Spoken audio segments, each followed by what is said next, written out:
Here's the cover. Can he do it? Kick out at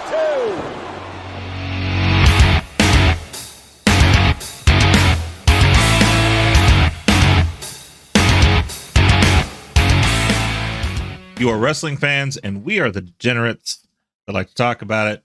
This is Kicking Out at 2. I am Michael. With me as always, at least in the last 2 weeks, haven't been, but every other time has been. This is Tori.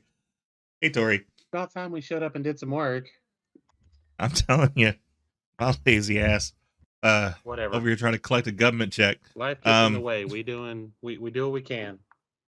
It does. So we're just going to go ahead and do a super show. We're going to go ahead and cut out everything that happened this week and do it all in one. I am hoping we'll get on a more regular schedule. We had just discussed a possible programming change. By God. So the shows may change a little bit going forward, but we'll show you that as it comes along. We won't go ahead and discuss that on the air. No reason to do business on the air. I'm going to recommend, let's go ahead and talk about AEW first, because that seems to be the easier one to talk to, because they don't really know how to do stories. So you can talk about the matches we really liked. I love the product, but no, their storyline. We went to breakfast yesterday and sat and talked for 2 hours, and we agree that AEW needs a writing team, because the matches are amazing. The matches are so good, but there's no. Now, I do want to give them. There's no storylines. Yeah, I do want to give them some credit, just because this last couple of episodes, there is something brewing. Hopefully it stays longer than a couple of weeks. Because the big thing that's brewing is we started off the episode of Dynamite with the Young Bucks being loaded into an ambulance. We had Kenny Omega out there. We had Hangman out there. We had Callis out there, all trying to figure out who's going to go where, who's going to do what. Also, nice little heel tactic. Did you notice they covered up CM Punk on the trailer that was next to them? No. Big pallets covering CM Punk's face. I didn't notice that. That's funny. But anyway, that's so who else was there? There was someone else there, but I can't remember who that was. Cutler was there. He got in the ambulance with Nick, and then Hangman ends up getting in the ambulance with Matt, and Kenny's upset about it. And Callis is like, you have a match. Right. You can't go. You have a match. You need to focus on that. And focus on that he did, which we'll discuss our thoughts about that here in a little bit. So we get into the show. AEW World Tag Team Champions, the Guns. They'll defend their titles against Top Flight, Darius Martin and Dante Martin. Black Bull Combat Club, John Moxley takes on Dark Order Stu Grayson coming back. Stu Grayson. Love to see Stu Grayson back. Tony Storm of the Outcast faces Sky Blue. I was going to make a joke. I'll leave it alone. Do it. No, it's fine. Do it. Faces, what did I say? Cora Blue? Yeah. Sky Jade? I don't know. Whichever. Whatever. Same thing. Hook will face the firm Stokely Hathaway in a no DQ match. So go ahead. No, it was so bad. It was. That's one of the things we'll talk about that one, because I'm good talking about that one and what it should have been. Yeah, so we started the night with that whole thing going on in the back. There's a lot of talk throughout the night of, hey, we think it's the BCC that jumped them. I didn't think that at first, because we were just coming through the thing of them and the House of Black,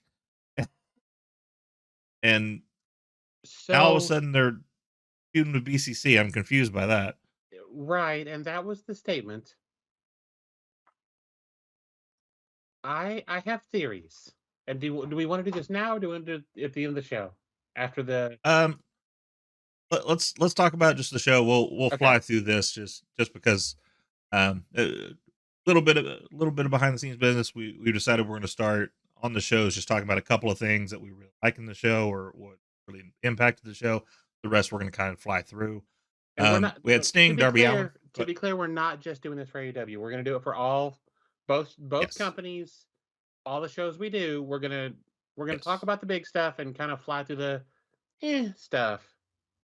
And part of my thought for doing this, and I haven't discussed this with Tori yet, so here we can have this That's bit of fine. conversation here. My hope is we can pare this down to a smaller episode, and then maybe we can start incorporating some other stuff. I'd like to start watching some Impact. I'd like to start watching some. I'm good If with we could that. pare down the I'm episodes good to with 30, that. 45 minutes, Yeah. we could Makes it a little possibly do easier some to more do a stuff. little more stuff. Yeah. I'm good with that. So we started the show with Sting, Darby Allin, and the AEW International Champion Orange Cassidy defeating Butcher, Blade, and Kip Sabian with Penelope Ford. She's so Sting fun. is a national treasure, and we Okay. need to protect him at all costs. The match was solid. Orange Yes, Cassidy with the very lazy solid face match. paint was perfect. Was so Yes. perfect. Well, and I love the fact Shivani's that like, what does it say? And Taz made him look like he was stupid. It's an O he and was a just C, like, it's Tony, an for Orange OC. Cassidy. Oh, okay. Well, so Tony didn't even ask what it said. He said, "What is with the face? What's with the makeup on his face? It's an O and a C for Orange Cassidy." Oh, well, that Oh. makes sense. You fucking idiot. Don't get me wrong. I love Tony Schiavone, but that was hilarious. And the fact Yeah. that Taz gave him shit for it right there was even better. But, okay. Yeah. This was a good match. This was a good match overall. It was a solid start to finish good match.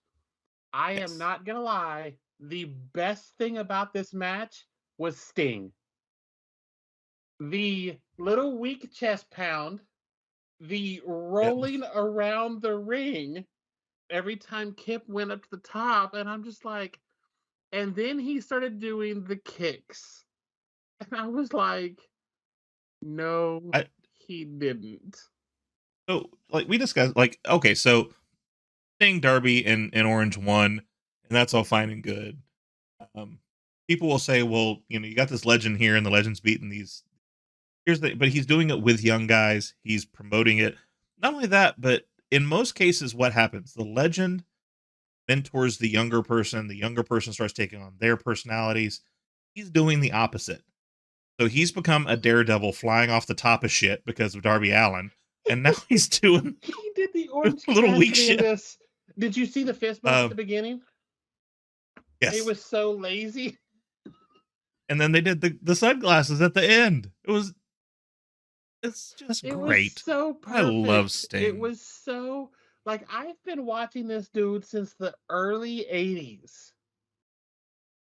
Early to mid 80s in Mid-South when he was one of the Blade Runners with the Ultimate Warrior. From that to this, and this may have been my favorite Sting moment of all time.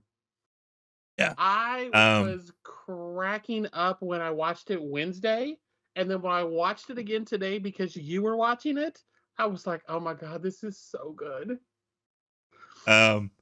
This ties it for me with Joker Sting. Like, those are like these two things completely out of character, just fun. Well, and him getting the pinfall, by the time he got to that point, all he did was hit the Scorpion Death Drop and it was like the other two had done everything else. They took out Kip, they took out the guys outside.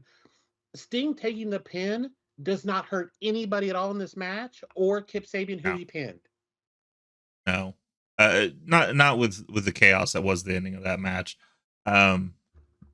Special little call out for the Code Red that Alan did. That is so sick pretty. looking Code Red. His Code Red is so pretty, and he's hit it off the top a time or two, and it is so nice. It certainly is. We get a quick video package about El Hijo Vikingo. We're just gonna Vikingo and Kenny Omega. I was gonna do the whole thing. I'm not gonna. I'm too white for that.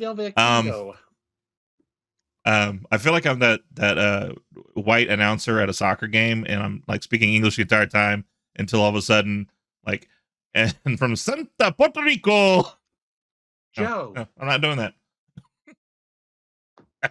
The shit. We get a package ahead of their match later in the night. They're really beefing it up. I like that they're doing a pre-package for this because obviously a lot of the crowd probably hasn't seen Vikingo. Well, and so showing what he is, the fact that he's a champion, like beefing him up a lot. Right. And then also showing the downfall of Kenny. Showing he was the belt collector and he lost it all and he got this injury. And so they're really putting him on even planes of here's this new kid who's really good. And you got this guy that was really good that now Is he still the And man? he hasn't had a singles match in how long?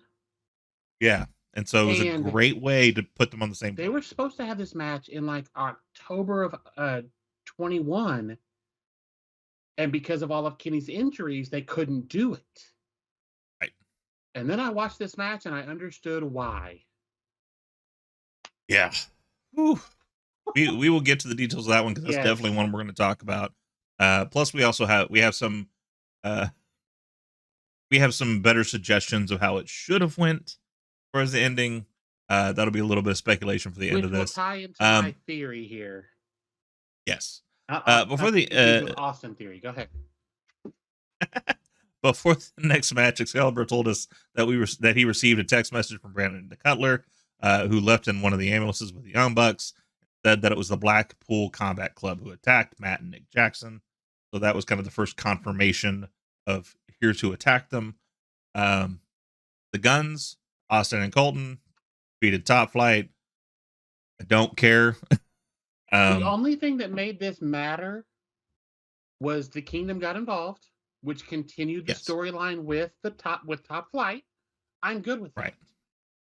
And then in the aftermath, and then FTR. FTR came out, said, we want this. The Guns said, no, we'll give you this. They said, no. They said, we'll put our AEW careers on the line. And now everybody's going, are they actually leaving or are they not? Exactly. And to me, kind of a bigger point is Austin and Colton both spit in their faces, and there was more. Those loogies were bigger than their wrestling career. Jesus Christ. Oh, you're not wrong. Oh, that's so good. There's no chance I would not have chased them to the parking lot. Damn right. Disrespect me like that. The fuck? Yeah, they were doing their best Bret Hart impression on the loogie throwing on that one. Renee Paquette is backstage with Jade Cargill, Mark Sterling, and Layla Gray, asking for her comment about the debut of Taya. Love that Taya is there. Taya is one of my favorite people. It does make me sad that she's in AEW now, because that means we no longer have the Death Dolls in Impact. Those three girls together, to me, were the most fun thing. Who was? So the Death Dolls were Taya, Rosemary, and Havoc, who's now going by Jessica. There's a whole storyline that she lost her memory of who she was as Havoc, and so now she's just like this party girl who likes mimosas. So fun. But the whole idea, so like Taya lost a casket match, so she's no longer in Impact, and now she's here. But anyway, love there. The whole thing about this is apparently Sterling is now with Cargill again because she took him on retainer to sue her for using her move.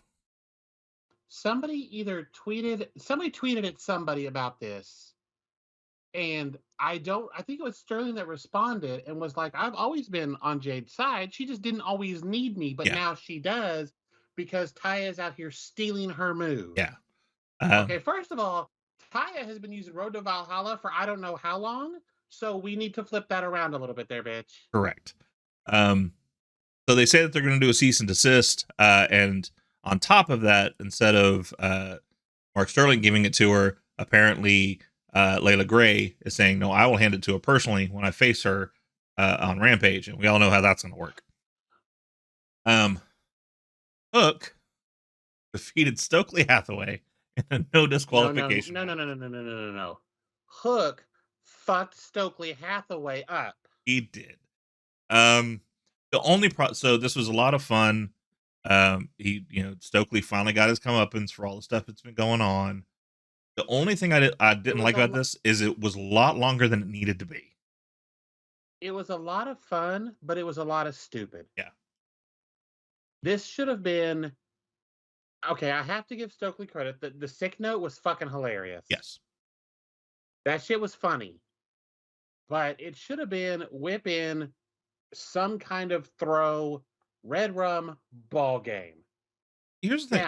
I'm okay even fine with all the offense that Hook did to him, but it shouldn't have been like anything other than Hook dragging him around doing all this stuff.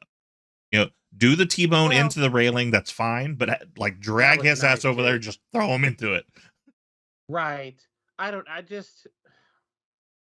it's one of those things that, yes, it was totally done for comeuppance on Stokely, blah, blah, blah. Honestly, though, I will say, if you need a reason to write Miro back in, here it is. Yep. Bring Miro back. Give Hook a challenge from somebody that we haven't seen in how long? Yep. Bam, it writes itself from there. And so the other thing that I didn't particularly care for this is there was a segment right after it. You got Matt Hardy backstage and was hyping up Ethan Page. Apparently now Ethan Page is going to face Hook again. Like, then what was this about? Like, why did we do the Stokely thing here and not like when we're finished with Ethan Page and all that? No, this is now revenge for Stokely. Yeah. What was funnier was the online clip they posted of Stokely doing the walk of shame and everyone laughing at him. Yep. And some of the tidbits in it were amazing. Like Orange going, "Did you win?" Orange, no. Nyla had a sandwich. Aubrey tried to take a bite of it, and Nyla was like, "No." Like those little things throughout that whole. Riho is back there laughing. Like, you messed up if Riho is laughing at you, bro. Yeah, it's sad when your wrestling career is worse than Serpentico. Shout out to Nyla Rose. Right. Adam Cole addresses his return. Hey, babe. Adam Cole. Hey, babe. So he comes out there. He immediately starts with I already know what the answer is for this, but who wants story time with Adam Cole, baby? Adam Cole, baby. Before he gets started, though, he gets interrupted. Daniel Garcia's coming out. Daniel Garcia starts with who wants to hear story time with Daniel Garcia, and baby, it completely screws it up. But I think that's kind of the point. He did. Okay, first of all, I'm going to start right here. I'm an Adam Cole homer. I will admit I did not know a ton about Adam Cole before NXT, but his arrival in NXT made me do some background, and oh my God, do I love Adam Cole. He's really good. And then not only that, but just him as a person, his Chugs channel, his Chugs Army, that whole thing. The party, he's so great. Yeah, he's so great. He's just a lot of fun. Very wholesome guy. Like one of the things I love is when the first time I heard him do a thing with the party, he asked if he was allowed to curse. And they're like, yeah, of course you can say anything. He goes, well, I don't curse on my channel. That's why I'm like, I was seeing. I didn't know that. Yeah, he doesn't curse on his channel. That he makes that choice so that way it's a family friendly event that people can go to. We can't say that. That's my fault. We cannot. I own it. That's me. Anyway, so they start doing some back and forth. Garcia does some of the best work I've heard him do in this promo. And he did an intentional flub up, which got the crowd really excited because he's trying to explain to him, like, I'm one of the best back there. I am the best sports entertainer around. The crowd went nuts when he almost said pro wrestling. Like, they're still into this of like, at some point he is going to decide he is no longer a sports entertainer. It's going to happen, and the crowd is here for it. Adam Cole's retort to him, I said it to you, I'll say it here, seemed to reuse a little bit of his Karrion Kross promo because Garcia looks at him and goes, well, all of this and everybody's backing you. What makes you so special? He says, what makes me special is when they ring the damn bell, which is almost word for word what he said about Karrion Kross but the reason I'm so great is because when they ring the damn bell. He's not wrong, though. He's not. He's absolutely not. You're right. He is reusing it, and I don't care because he's not wrong. Right. Well, and I'm good with that. Like, I'd almost say if that wants to be a t-shirt, I'm perfectly fine with that. Like, if that wants to be a catchphrase, that's perfectly fine. Like, because it's true. When it counts, 100% of the time outside of the ring, he might not be as great as everybody else. As soon as that bell rings, there's no one that can touch him. No, there's not. There's very few in the world that can stand in the ring, start to finish, with Adam Cole and tell the story, not injure people, look good, ring psychology, the whole kit. Like, he is the total package. Yep. So this all comes down to we're going to have a match next week between Garcia and Cole. Cole says this That'll isn't be just a so return good. match for him; it's a statement that Adam Cole. That match is going to be so good. It is. It's going to be amazing. And if it gets him into a thing with JS, I'm perfectly fine with that. Because if I could see him Jericho at some point, I'm good. Let's do that. Look, give me him Jericho. Give me him and Sammy. Because Sammy can get in there and go too. People may hate the kid, but he can go. Oh, yeah. I hate the kid, but. So, yeah, no. And they're doing this whole thing with the Acclaim and Daddy Magic and Cool Hand. If you give me Adam Cole and the Acclaimed and a 6-man, holy shit. If I can get Adam Cole scissoring Anthony Bowen. Everybody loves the Acclaimed. Look, I didn't know anything about these kids. We'll get to them because they're on Rampage. We'll get to them. They're on Rampage. Alex Marvez is backstage. He's trying to get word with Don Callis and Kenny Omega. All this is basically just to show more of like Callis telling Kenny like it's good that they're gone. Maybe it's the best thing that could have happened to us because now we can focus on the match that we have. This segment is what prompted my theory. Okay. Then let's chug along so we can get to hear that. John Moxley with Claudio Castagnoli and Wheeler Yuta, the entire BCC, defeated Stu Grayson with Evil Uno, John Silver, and Alex Reynolds on the outside. It's a great match. Absolutely amazing great match. First of all, great return match. It was great to see him back out there. But the match itself was absolutely good. Yes, absolutely. So John Moxley does go over, though. Immediately, everybody hits the ring because they know what John's been doing lately. So they want to make sure that they're not going to take any liberties with Stu. So good to see that happen, but then we get a little bit later. Which I will give them credit for this, too. This is a great way to keep that going. Absolutely. In a very quick, 30 seconds a minute thing backstage. Yep. Next, we're with Renee Paquette. She's backstage with Ricky Starks. This is the first time fart in church to me. Like, Ricky Starks is great. This whole thing with him and Juice is just a fart in church to me. She basically says, like, you know, what's going on? What do you think? He basically says he's tired of talking. So basically call him out later. So we'll get there. The next installment of QTV is shown. And this is so dumb. Why do we have Hobbs attached to this? It's dumb. Just stop. We just move on. It's stupid. We could not discuss these segments, and I'd be fine with it. I'd never seen QTV. Like, I realized it was probably just a ripoff. It 100% is. And it's a TMZ ripoff. Yeah, it's just so stupid. Jesus Christ, this is horrible. The only thing that's great about this is Harley looks. Yeah. I will say one other thing about this. It gives Aaron Solo a chance to show some of his personality on TV. That's true. So here's the thing. I don't know the other two guys. Never seen them. Never heard of them. I don't. You mean Solo? Are you saying besides Aaron Solo? No. So Harley's the only one that I know anything about. Okay. The other two I don't know anything about. Aaron Solo's the guy with long hair. Right. He's been at the ring with QT. The other one I think is Nick Camarado, and he's just a big boy. He reminds me a lot of Hercules from back in the day. Yeah. So Nick, I know. I didn't see him in that though. He in that? Oh, I don't know who it was. Okay. Yeah, no, there was a brother there, and then there was like a clean cut white dude. Oh, that guy is shit. Is that Lee Johnson? I just said I don't know. I don't know. I don't know. Oh, yeah. Hold on. Aaron Solo, who's mocking Penta. Yeah, it doesn't say who else is there. Well, then whatever. Yeah. It's not that important, obviously.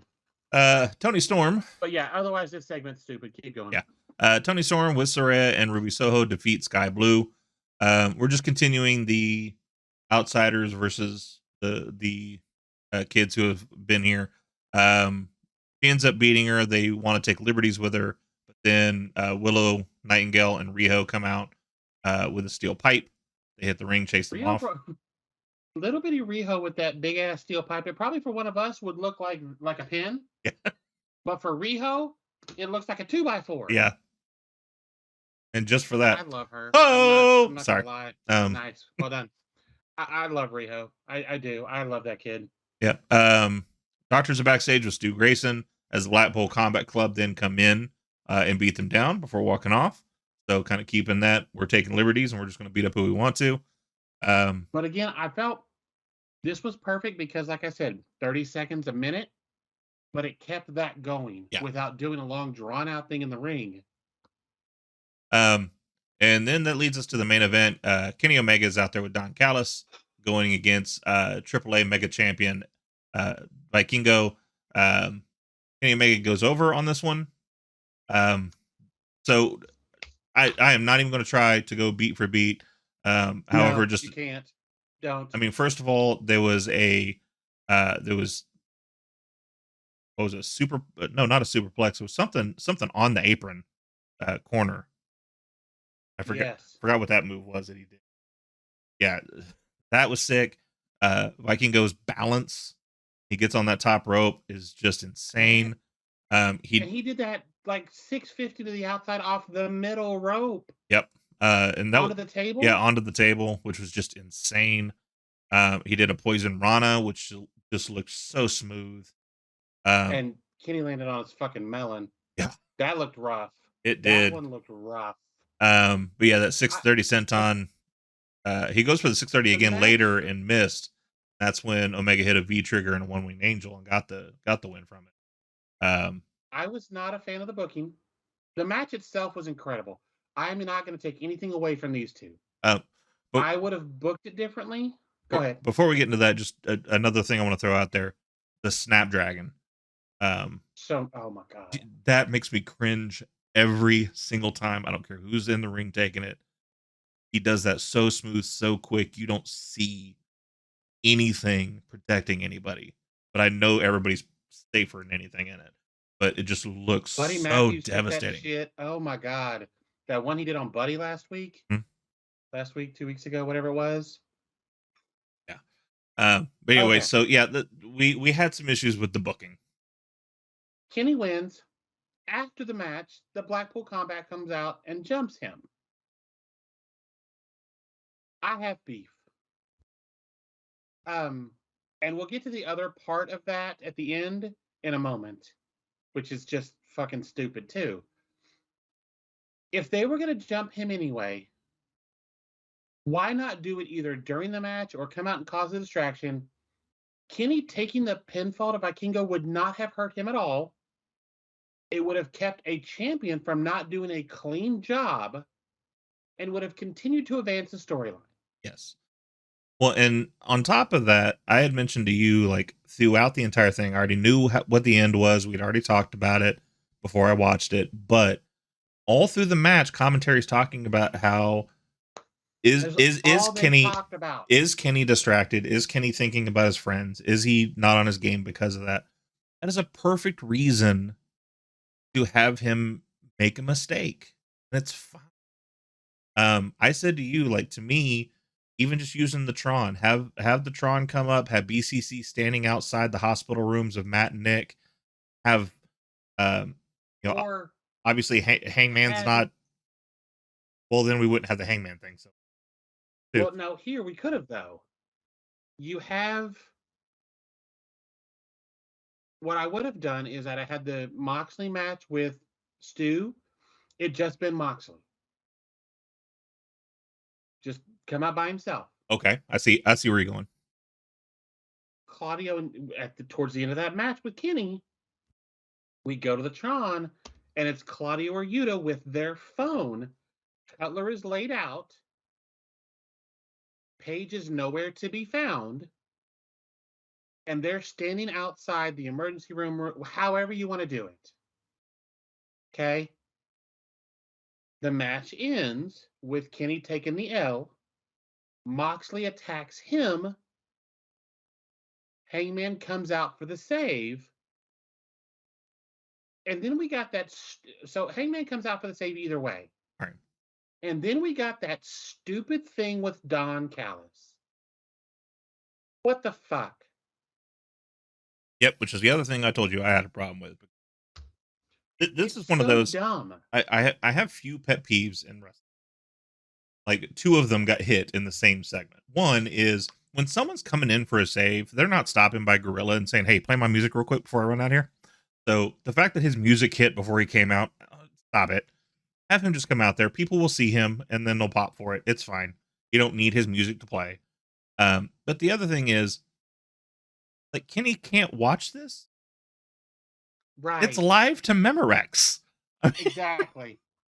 So here is my theory. Hold on real quick. So for anybody born after 2000s, Memorex was the recording option that you had. I hate you. Well, Grace might listen to this, God, and she needs to know what this is. She knows what the VCR. fucking Memorex is. I hate you. No, sorry. Go ahead. I can't stand you. That's what happens when we don't record for a couple weeks. Okay. I don't dispute that the BCC did this. Okay. I think they were goaded into it or paid off to do it. Okay. By Don Callis. Do you think Don's doing this to get them away from Kenny? I mean, and that could be, like, the thing that stuck with me the entire night was the statement he said backstage. He said, them being there could be the best thing. So you're telling me his best friends being beat down and put in the hospital could be the best thing for Kenny? That's a bold statement. It wasn't just that. It wasn't just that. It was his, excuse me. They'll bounce back. It's only a couple of months. How do you know what happened? Yeah. How do you know that they're going to be out for a couple of months, Don? That's a good point. That's what prompted my... Okay, Don had something to do with this because he knew too much. Yeah. I didn't even think of that. That makes total sense. And so to wrap up this particular episode of Dynamite, I am confused how we got to the BCC all of a sudden, because we were just doing Elite versus House of Black, like that had just started to be a thing. Because of remember last week at the end of the show, they came down and were about to jump Hangman, and the Young Bucks slid in the ring, and then Kenny got in for a second, and then Kenny bounced. Yeah.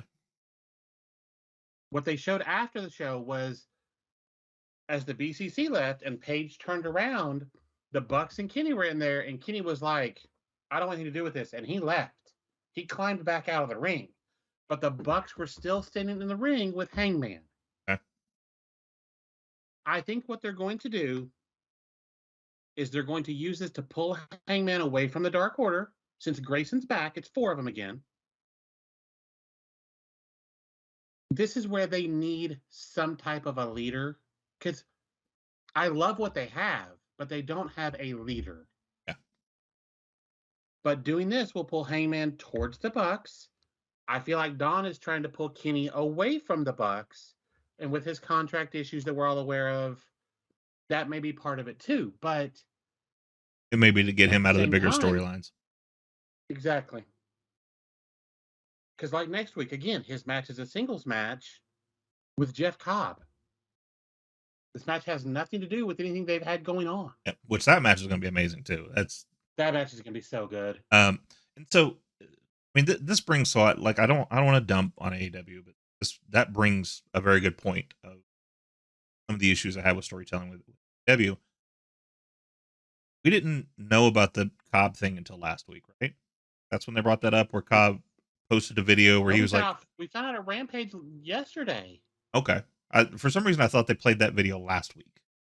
I don't think so. They may have, but I don't think so. Okay. Well, either way, Because they like, were so no, it was Rampage because they were so focused, or they announced it on TK announced it on Twitter. But we were so focused on Kenny and Vikingo right. that this was announced after that. So I get that it's an outside obligation because it's his New Japan title. So it's probably something Right. in the works that he has with New I didn't Japan. even know he had it. Yeah, he has. I didn't even know he had Yeah, it. he has the U.S. title still. He's had it since Wrestle Kingdom, I think. Would he beat Ospreay? Yeah. I don't think he's defended that since then. How No. does he still have it? He's Kenny Omega. It's New Fair Japan point. and it's Kenny Omega. They would let Fair him point. hold that thing for a year without him having to do anything about it. But like all of a sudden we have this match thrown together that people are supposed to care about. Half that crowd doesn't know who Jeff Cobb is, and we're supposed to care. Like I care because I know who Jeff Cobb is, and I'm like, Jeff Cobb and Kenny Omega is going to be a damn good match. But there's no story to it other than, oh, hey, by the way, at a press conference, he did a video saying he was coming for Kenny Omega. I will contest that a little bit, just because I feel like the AEW fan is a little smarter in terms of. There's more. There's more marks in that crowd. 2 coming up, so I feel like they're going to have a better idea of who that is. Yeah, but I understand your point. Well, and so all right, so that the fact that you said Forbidden Door 2, that brings up a great point. Why don't we build this up till Forbidden Door? That's a perfect opportunity to have a New Japan guy come in. They're going to use this to build something else to Forbidden Door. I hope. Because again, like we've got a good story that started here. I hope we don't lose this story in 2 weeks, like we have in every other story. I am really, really hoping that we get Jamie Hayter and the CEO. Yeah. I would die. There's been a lot of rumor and speculation about her showing up for Forbidden Door. She has said though that apparently she's almost through with New Japan already. It was a very short-term deal for a short-term deal. Which here's the thing: if I'm Tripp, I'm backing up a Brinks truck and a year long. So you right where you want to go. This is where I listen to and don't listen to Meltzer, because apparently there were some things she wanted that they wouldn't give her, and that's why she left. And he basically said from everybody he's talked to that she's going to have to let those things go because she's not going to get them if she wants to come back. I'm sorry. At this point, do you not realize how over she is everywhere she goes? Yeah. Well, and like you said, like it's Meltzer, so it's a grain of salt. But you know, obviously her and Trinity left for a reason.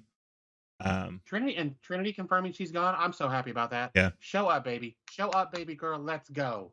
I do want to see her show up somewhere. I would prefer like an Impact. It kind of, because here's the thing, like absence does make the heart grow fonder, but absence in wrestling causes problems. So go get your legs back. Let's get you in the ring for a little bit, and then flip you up to something bigger. If Mercedes is still in New Japan when Forbidden Door rolls around, she has a match with whoever from AEW. I don't care who it is. Toni Storm, Saraya. I wouldn't hate that match at all. Saraya and Mercedes. Okay, so you run Saraya out there. You bring Toni Storm with her. Mercedes says, "Oh, well, I brought backup too." And it's Trinity. That crowd would go crazy. So to me, I think we go with the original thought of Jamie Hayter and have her bring Britt out there with her. And that's only because if Mercedes is done with New Japan, if Mercedes is thinking about coming to AEW, you know which side of the coin she flips on, if it's outsiders or homegrown. Yeah, the outcast or the the pillars, the female pillars. Because she's like that's basically what she's done in Shimmer while she was there. Because like, she went Yeah. in there as the new person who has made her money and made her or paid her dues all over the world, and now she's come here to take over. So she's already kind of playing that role. Putting her up against Saray and them, he doesn't really make sense for that. If you ever come out against Jamie Hayter, Can you imagine the reaction if Saraya started going, well, we have somebody else, oh, and she's kind of a boss. Little things like that. How much would you die if Mandy showed up? Again, there is so much female talent right now, and I'm so happy about it. there is, and we're in a place where like anything that happens to me, I'm completely okay with at this point. Because in one of the latest interviews, I think it was the same one where she said that she was almost done with New Japan. Mercedes flat out said, I'm not done with Bailey. I want more matches with her. Really? And so, I mean, how you have to come back for that. Bailey's not leaving. I started to say, how crazy would it be if when her Pam, isn't it? Yeah, Pamela.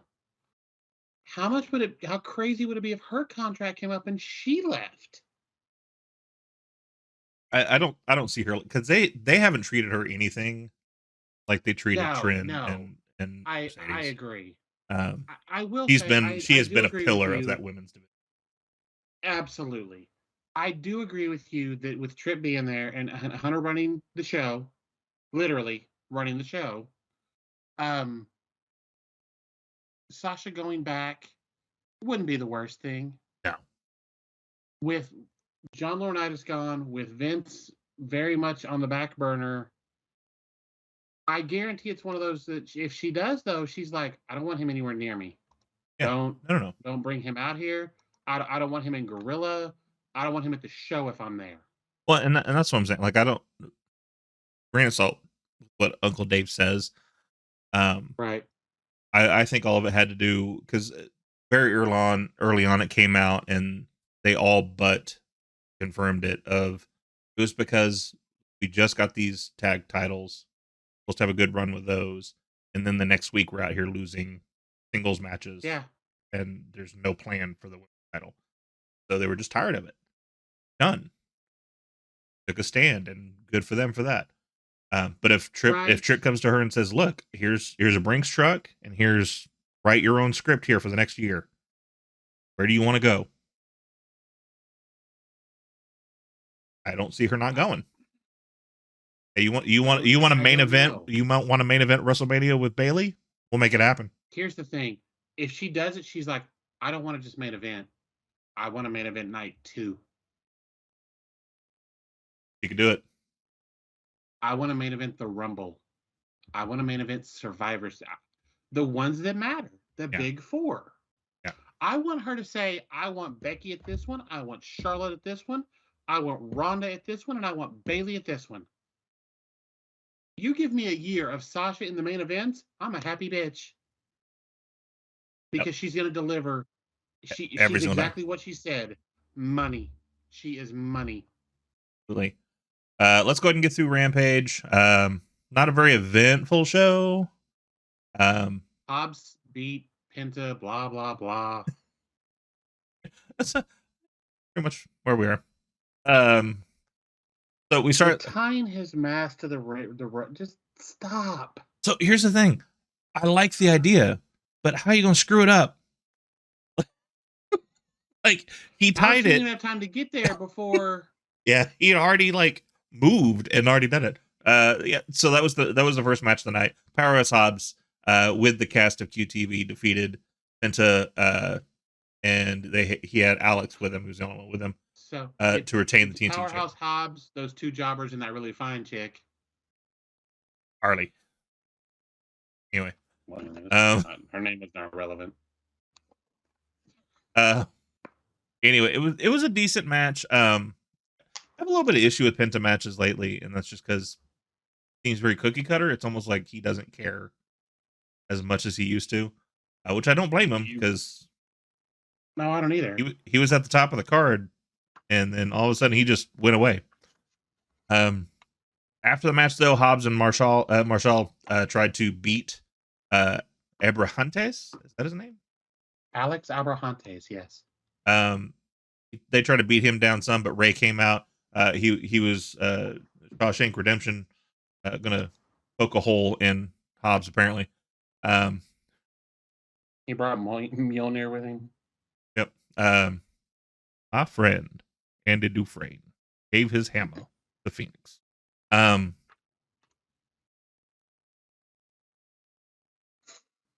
Anyway. So, shameful admission, I've never seen that movie.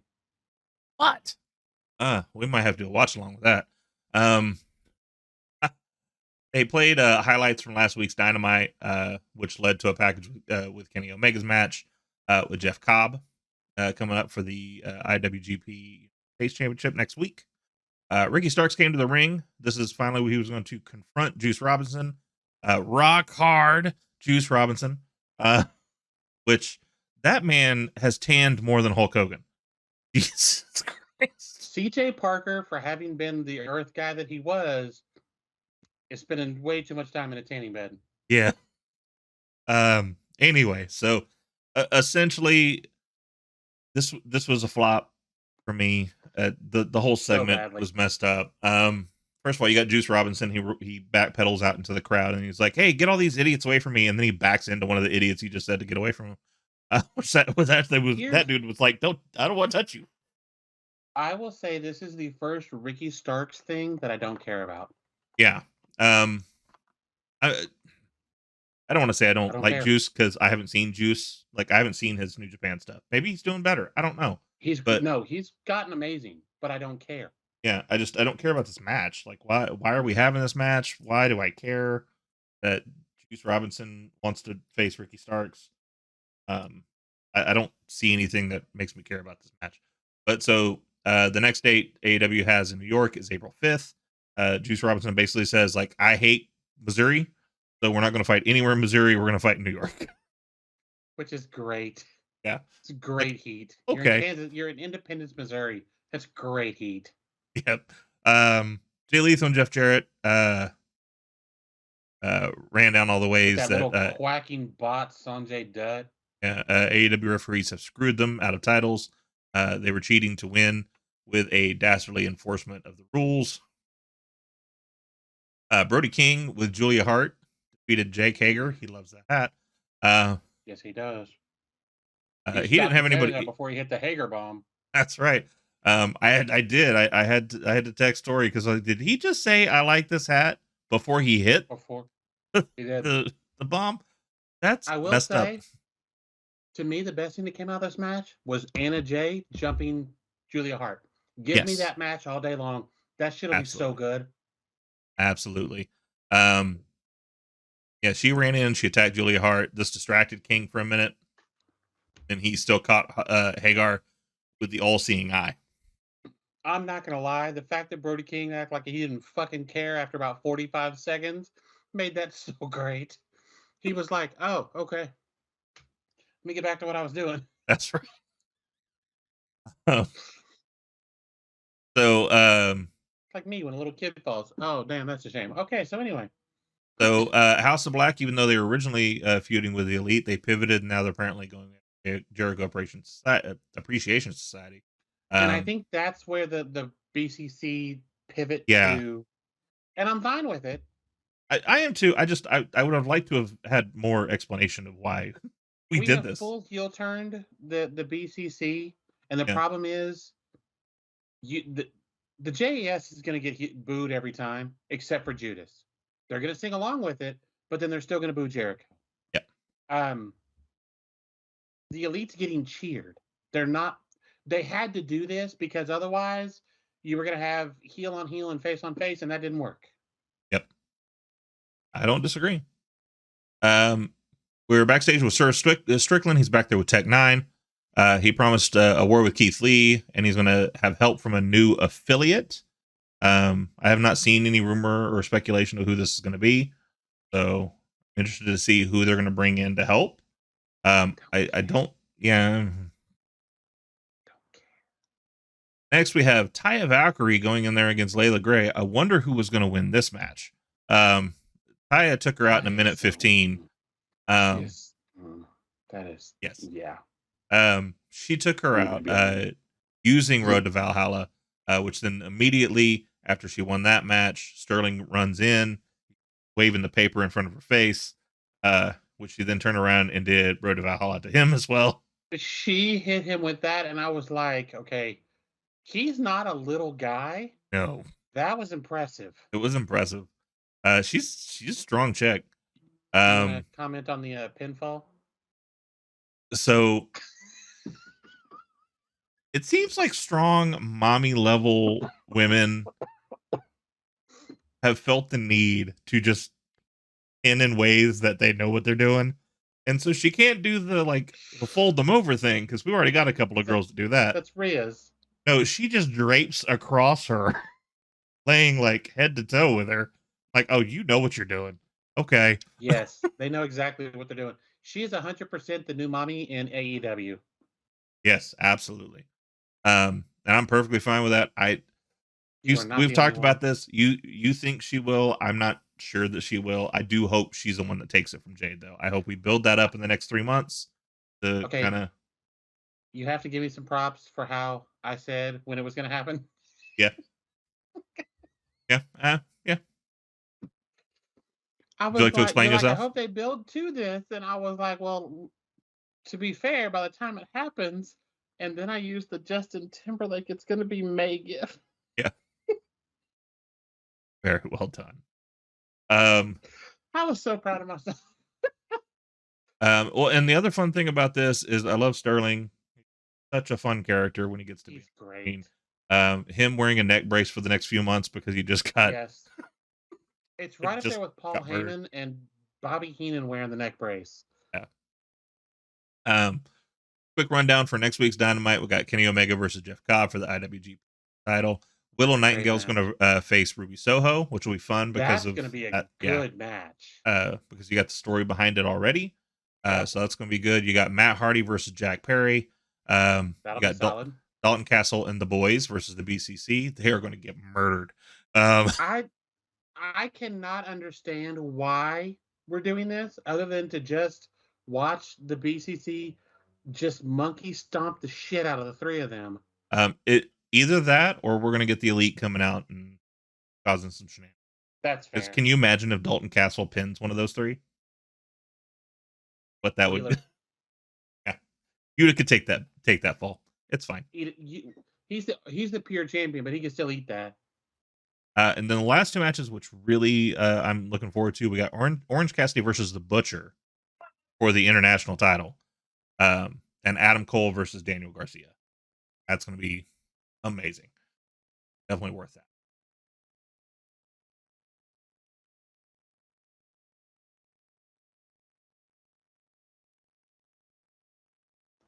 Good. Just keep going. Just keep going. Okay, we can do that. So that leads us to the WWE of it all. Good Lord, the Shakespeare. I know I have said this so many times about this this story, but this is because we haven't covered the SmackDown where it happened, have we? No, we haven't. Okay, we need to start at the end of that. We need to start at the beginning of that just literally the beginning segment and the end of that SmackDown. Fair enough. Okay. Because it was last Friday. It was a week ago Friday, right? Yeah, it was a week ago Friday. So all right, we'll cover that just real quick, just so we can lead into what happened this week. Go ahead. Cover that for a moment. I need to deal with what's her face. Sure. All right. So we ended up at the beginning of the night, and Sami Zayn's trying to get help from KO, as he's been trying to do. We don't have to be friends. We don't have to like each other. We just need to work together to do this. It could be a business arrangement. You've got Cody Rhodes trying to work with them to come to this consensus, and that comes to KO's problem. So KO's big problem, he says, that's the thing. It's a business arrangement. I loved you. You were my brother. We were family, and you picked them over me. And so he goes to leave. in that segment, they all go outside. KO's getting in his car, and at that point, like Sammy comes running over, and go, hey, like I know what I said out there, but like you're right. Like it's not business with us. We've always had each other's backs. We've always been family. We've always been brothers. Like we need each other in our careers. We've always needed each other. And he just kind of blank faces it, gets in the car, drives off. Remind me again, there was something similar with Jay, Didn't he wasn't there? say something to that effect of like, "I love you," "You're my brother and I love you," or something like that before he got in the car? There was Sammy something did. said to that effect. Yes. Yeah, Sammy did. Yes, it's a lot of what the same type of thing that was said with Jay, but in a different way. Exactly. And so, all right, fast forward, we get to the end of the night. And then like the Usos are landed into Jay, or landed into Sammy, beating him down. And all of a sudden, KO's music hits. That place came unglued. Okay. That pop when he came out was ridiculous. He clears the ring of the Usos as Sammy stands up. Did you see Sammy kind of recoil when Kevin started towards him? I did. So And I Kevin's was up. like, Yeah, it made it so much better. It's those little nuances of acting. yes. So KO stands up. He's cleared the ring. KO's standing up on one side of the ring. You got Sammy slowly getting up on the other side, and KO just starts to beeline Sammy, and Sammy recoils just a little bit, like he's It was ready. He's right. about to take a beating, and he's gonna just take it. But then at that point, KO embraces him, massive hug. Place goes That nuts. pop.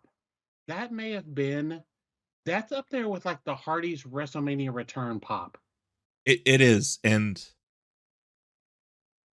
it makes me a little sad that we didn't wait for a pay per view for that. I'm Just a not. little, but I understand what you're saying, but I'm not because the demographic response to different things, you can hear like the women and kids cheering for Cena and the guys Cena sucks. You can hear these things.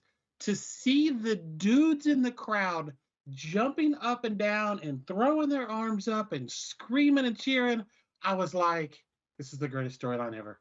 yeah, Greatest storyline ever. I will put that up against anything ever done in any company for any amount of time. I will put this against it. yep, it's right above the twin ref. Um, all right. So fast forward, that leads us to this week. So this week, we get Kevin and Sammy right at the start of Raw. They're coming out there, and the first thing is Sammy, like they're going nuts. Crowd is just absolutely going insane. KO looks at Sammy and goes, "Sounds like they like you." So they're like, Sammy, Sammy, like you're all cheering for Sammy. And so then they start turning and start saying KO. And so then Sammy goes, well, seems like they like you too.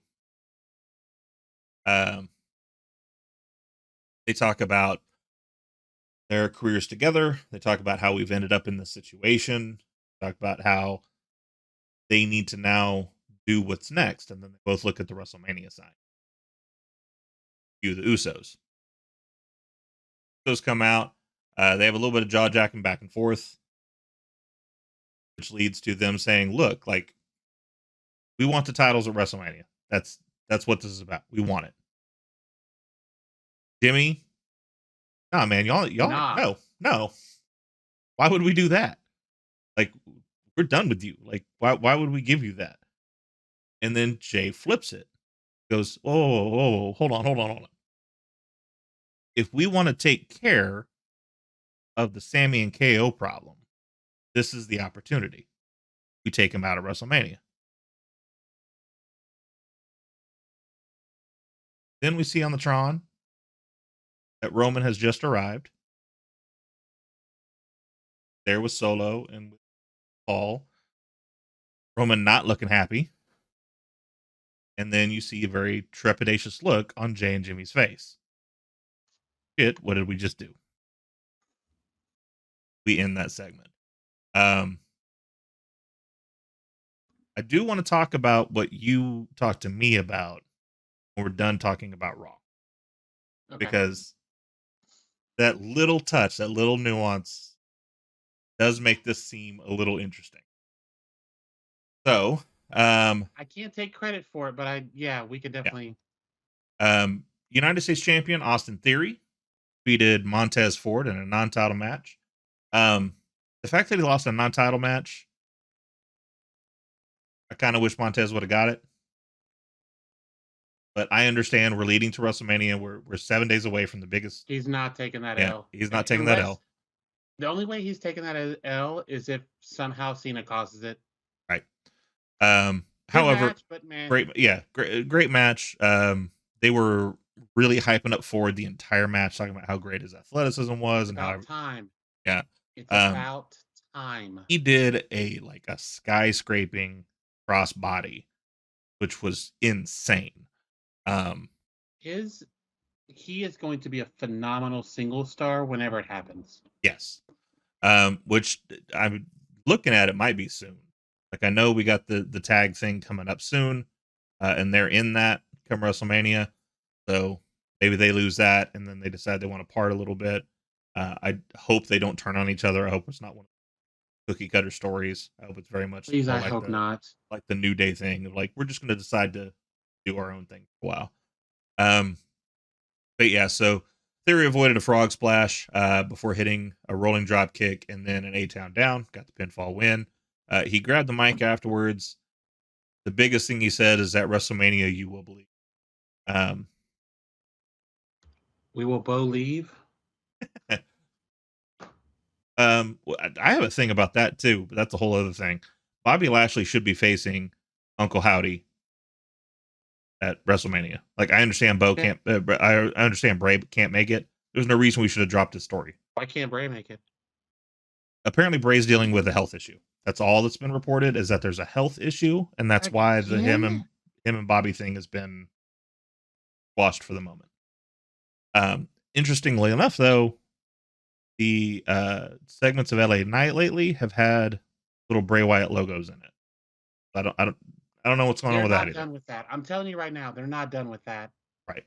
Which I hope not. It would make more sense than all of a sudden he was facing Bobby Lashley. Like, I'd rather see him in. Anyway. We get a backstage bloodline segment. The Usos approach Reigns' locker room. Reigns said they weren't off to a good start tonight. Jimmy said that nothing could hurt him more than being torn away from his brother. The words Jimmy was saying, did you take that as in he was talking about Roman at first? Look, this goes back to my theory. Yeah. That I read it online. Like I said, I can't take credit for it. This feeds directly into that. Okay, but just to kind of slightly, I 100% thought he was talking about Roman. Because did you see Heyman behind him going? Yeah, it was weird because he was talking about being pulled away from his brother and being insulted every week and being told it's his fault, and oh shit, like, is he talking back to Roman right now? And then he was like, "What? I blame it on Zayn." Like, oh shit, okay. That however he wants to. He was talking about Roman. Yep.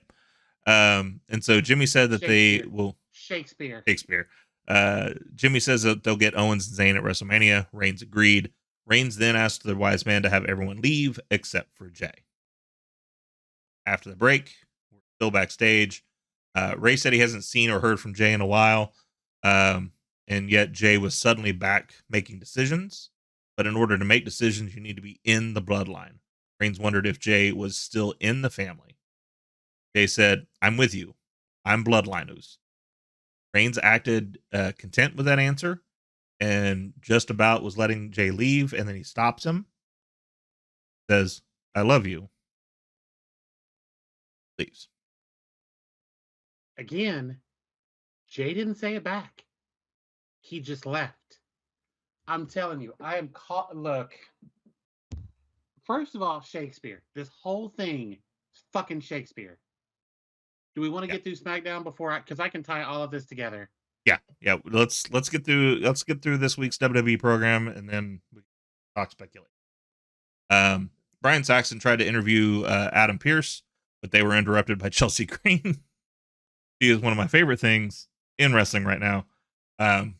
Green wanted matching gear for her and her tag partner Carmella, but because Pearce couldn't make that happen, Green wanted to team with a new partner, Piper Niven. So Green also wanted to be in the tag team showcase match at WrestleMania, and demanded Pearce make it happen, or else she'd complain on social media, and then she left. So This Chelsea Green thing is great. it is. Is Carmella hurt, or was there just some other reason she was not there? I haven't heard. If anything about Carmella it. is hurt again, I'm going to start to question her continuing. Yeah. I hope she's not. I hope it's just because to me, I like the teaming of her and Carmella. I do like her and Piper Niven a little bit better, just because then it's she got Chelsea in the front running her mouth, and you got big muscle in the back. I'm a little better with that. There was a video package for Brock Lesnar versus Omos. They ran down Lesnar's size and his accomplishments both with WWE, while Omos bit was basically just about how tall he is. Here's the thing: I disagree with you. I think this match is going to be great. There's no way that Tripp is letting this happen unless there is something massive planned for this. Because if we're having Undertaker, Khali 2, or Undertaker Giant Gonzalez 2, I'm just saying, if this goes like those did, just start recording the second I start talking. Okay, that works. Because there's no chance I'm not gonna just destroy this. That leads us to the Omos match. We have Omos with MVP defeating Mustafa Ali in 1 minute. Apparently, how we got to this match is Dolph Ziggler did some running of his mouth. Dolph Ziggler thing. Yeah, and somehow he got thrown into this match. Did you see Twitter? WWE was like full match, and yeah, Ali was like, not the full match, really? It was the full ass match. Because it was like 45 seconds. Well, and here's the thing. So it was a minute-long match. The first, 30 seconds of it was him running his mouth because he was like, we're happy, and I see it. All of a sudden, he just picks him up for the tree slam, and down. He's done. Not the fact that Mustafa Ali on Twitter was like, not the full match, man. Everybody was bagging on him for it, too. A bunch of people piled on. Have you seen his music video yet? No. I need to go back and watch. I haven't seen it yet. Apparently, Mustafa Ali posted a parody song online, which I need to go see because that sounds amazing. Backstage, The Miz approaches Logan Paul in the back and tried sucking up to him, but Paul blew him off, which then made Miz a little mean because up there with the high five, and Logan walks away, and then that's the picture frame that we've seen of just Miz back there kind of waiting for it. Did you hear the guy that was with Logan Paul was like, who is that? Logan Paul was like, nobody. No, I did not hear that. That's even better. Yeah, at the end of that, he was like, who was that? Logan Paul was like, he's nobody. So we start the second hour with an impulsive TV with Logan Paul. It was a decent segment. Paul's kind of naturally just a heel. He can run his mouth and get people to hate him. What I did find out through this segment, though, is that he's not great about filling time because he's running his mouth, and then at that point, Seth tries to come out. While Seth's coming to the ring, the fans are singing a song, and the only thing that he keeps saying, he being Logan Paul, is that you guys are tone deaf, and that's literally the only thing he talks about for the minute that we're waiting. So definitely not good at chewing up that time when he doesn't know what. Basically, Seth looks like he's going to say something. He ends up saying nothing, just immediately attacks Paul. They brawl all around the ring. It leads to, though, Seth getting kind of a little bit of a distraction, and then ends up getting the punch out of nowhere, knocks him out. I think Seth's doing the job. He might I be. think I think either Seth is doing the job, or somehow Miz gets involved and costs Logan Paul the win. Because we never got Miz Logan Paul, did we? No. Be a good way to get to it. And here's the thing, like, Miz's face turn horrible. But that's because they changed the Miz's character. He no longer was the Miz. He was the Miz trying to get past the torch from Ric Flair, which was dumb. We could just turn the Miz. Have him still be the Miz, just do the things he's doing to heels instead of to faces. That's all you got to do to change him. Have him still be the same guy. They showed a clip from last week's NXT of Grayson Waller attacking Johnny Gargano. I really love the fact that they are pushing the NXT product on Raw. That's great. Keep doing that. Especially when you have crossover like Johnny Gargano facing a guy. That leads us to a match, Dominic Mysterio with Damian Priest. He defeated Johnny Gargano. So Shaw was out there, and I don't know what happened with him. Like, he was just there. Wait, who was out there? I said Shaw. Loomis? Loomis out there. I was like, the sad part is I knew who you were talking about at first. Then I went, wait, who? Yeah. So he 'Cause it came was out there with him. Samuel And Shaw in TNA, wasn't it? yeah. And I don't know. Like, apparently, just nope. He was out there, but no big deal. Towards the end of this, Gargano ducked to 619 before hitting a clothesline, lawn dart, and a super 2. They battled on the top rope until Dom dropped Gargano, followed up with a frog splash on Gargano's back. With his injured ribs, that was enough to get him a clean. I don't know how I feel about him winning clean. Got Stand and Deliver coming up on Saturday. Next Saturday, excuse me. But, okay. I don't know. Like, I get Dom winning. I get it because we're leading to this Ray and him thing. Give him some steam. Get it. But since we had Loomis out there could have been a schmaz. There could have been like anything. It didn't have to be him losing. Right. Is what it is. In the end, the loss isn't going to mean anything. He had bad ribs. It was a good reason for him. I get it. Tom then grabbed the mic. He informed his good-for-nothing father that he would stop at nothing to get a match to him at Mania.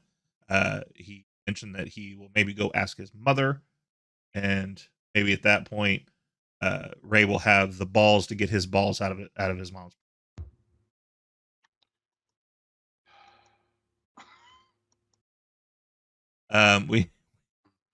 Do you have something to say about that? Or do we want to I move have on? a lot to say about this whole thing, but we'll cover it on SmackDown. Okay. Heyman told the Usos that they were given the night off by Reigns, and they were welcome to go back to the jet where we would see Shrimp and Mahi Mahi, which it was like, I like that. And so as all three of them, Usos and Sikoa, are about to walk off, Heyman stops and goes, no. Sikoa needs to stay here. Reigns wanted to talk to him.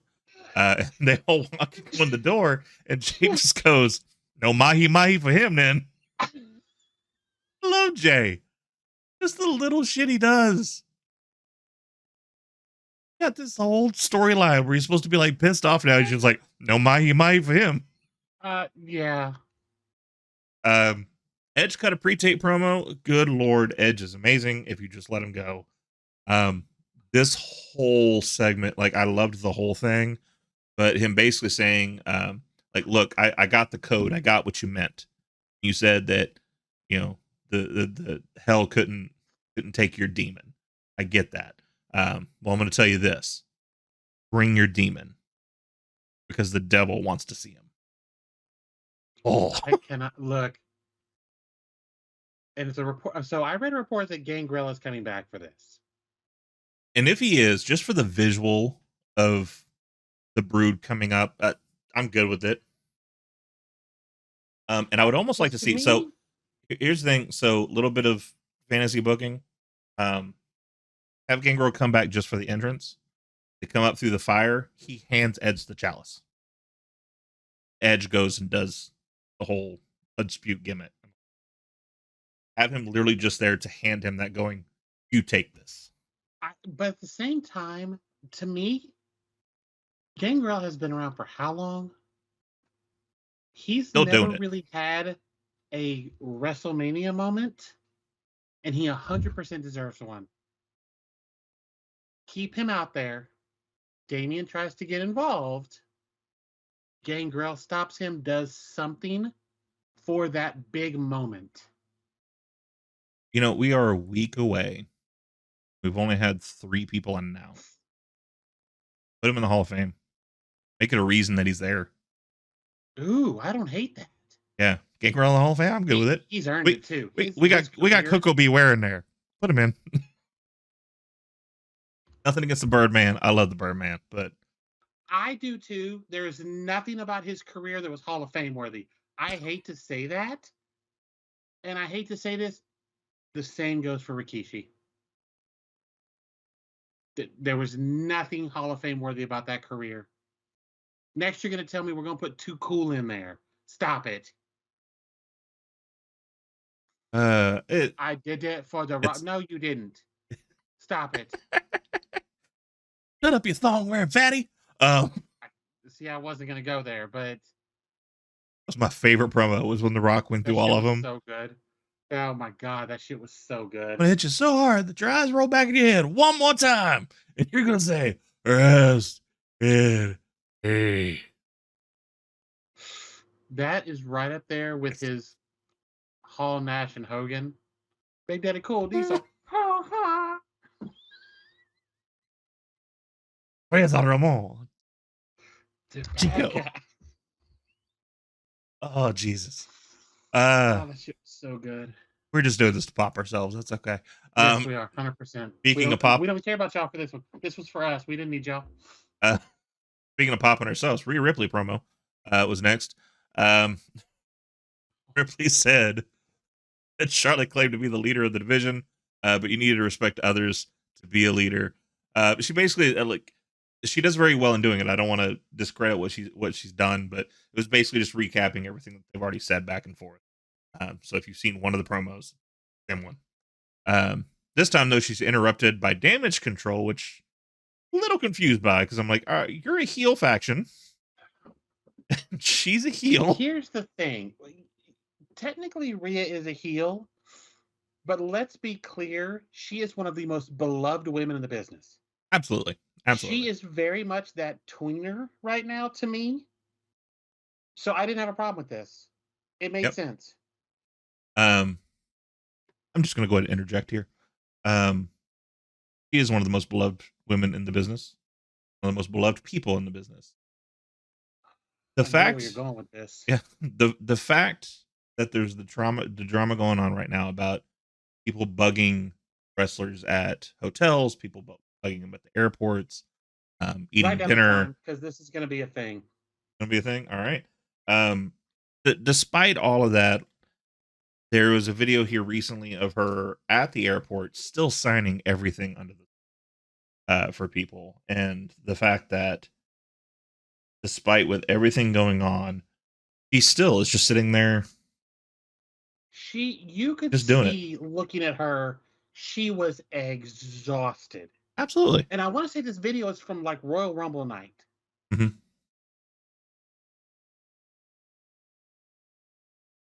You fucking vultures. Stop it. Stop following these people around. Stop posting yourselves up at the airport. You're not actual fans. You're trolls. You're just getting them to sign something so you can turn around and try and fucking sell it on eBay. Get the fuck out. Here's an idea. Go home and spend some time with your fucking families. Maybe if you stop doing this shit, you can find a fucking wife. You fat pieces of shit. I don't disagree. Stop doing this shit. This hanging out at hotels too. Fucking stop it. That's creepy shit. That's what that is. It's horrible. Yeah. Here's the thing. Like, and I don't want to be I don't want to be that guy. Back in my day, but back in my day, yeah, I hung out in the parking lot and watched them leave. I didn't approach them. I didn't try to grab stuff from them, just to see The them in convention real center life. downtown. Yeah. We stood at the top of that and watched them pull in and leave, and we yelled and waved at them, and they waved back, and we were all happy. Yep. And here I will even tell like a personal situation. So we went to a pay-per-view. It was Backlash? Unforgiven. Unforgiven. Unforgiven. It was in Oklahoma City, and all of them went to Toby Keith's Bar and Grill. And well, let me clarify. The Friday night before was supposed to be an actual autograph signing planned at Toby Keith's for certain people. right. We made the trip. Yeah. You have the jersey. I do have the jersey. And thank you so much for that. It is a beloved piece of thing that is now hanging up in my dining room. However, so we went there, and here's the thing: the whole reason we went there is just to see them. Like that's absolutely. We had dinner. We sat there. I will admit, Tori's partner at the time did interrupt Ric Flair, which was kind of funny. She got the Flair autograph. She got the Flair. I'll give Jax all the credit in the world. She got the Flair autograph. Yeah. Okay. And we got there. He's an asshole. I went in on this because we got there, and I think it was you that pointed out the Big Show. Yes. Was sitting at a table. He was eating. And people kept coming up. Can you sign this? He is eating. Stop it. Well, and so I waited till he was done. They had cleared the table. He was just sitting there chatting. They were getting up when I approached and said, "Hey, I'm a fan. Would you mind signing this? If you don't want to, it's cool." Yeah. He was like, "I'm happy to." I said, "I saw you were eating. I didn't want to interrupt." And he said, "I appreciate that." Yeah. I am 6 foot tall. I am not a small bitch. I felt like a toddler in a high school. Jesus Christ. He is a massive But man. I was respectful of the fact that he was eating and talking to people.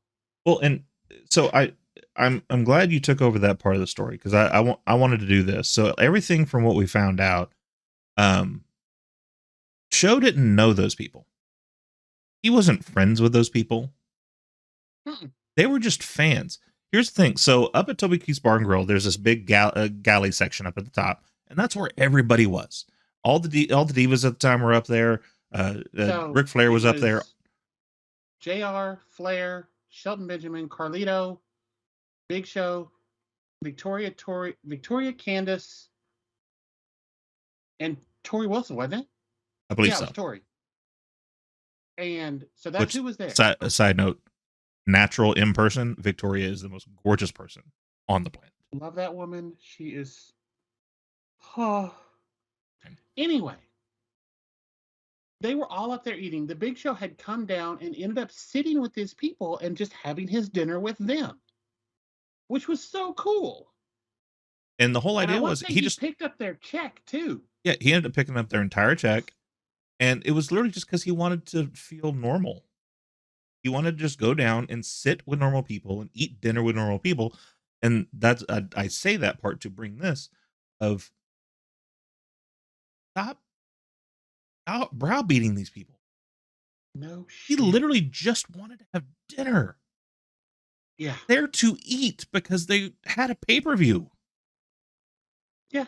This was on Friday. The pay-per-view was Sunday. Yeah. Yeah, because we went down Friday for that. We came home. No. This was after Saturday night. No. This was Saturday night. The pay-per-view was Sunday. That's right. This was so I went down 5 times that week. I went down Wednesday for Heat for the press conference. I went down Friday to pick up the tickets. We went down Saturday for the pay-per-view. We went home. We came back Sunday for the pay-per-view. We went Saturday for the autograph signing. Sunday for the pay-per-view. We went home Monday. I turned around and went back for Raw. Yeah. But all that to say this point of like, they are here to entertain us when they're on the clock. They do not need to be on the clock while they're eating dinner. They don't need to be on the clock while they're in the hotel. They don't need to be on the clock when they're going through the airports. Like, you want to And wave, say hi, you want to show your admiration. That's all if fine they and come over good. and approach you, that's up to them. They But these, don't owe you a goddamn thing. but the thing that really gets me, people that have like 12 things on a piece of poster board, they're like, "Can you sign all these things for me?" Those aren't for No, you, they're asshole. not. 1 out of 10, they probably are. One person Not out of 10, not with that stuff. That's what, like, those people no, specifically. no. If they're up there with, like, they have one toy in their hand, they have one thing in their hand. Okay, still don't go browbeat them at the airport, but at least it's a fan, and they're going to take that and cherish that.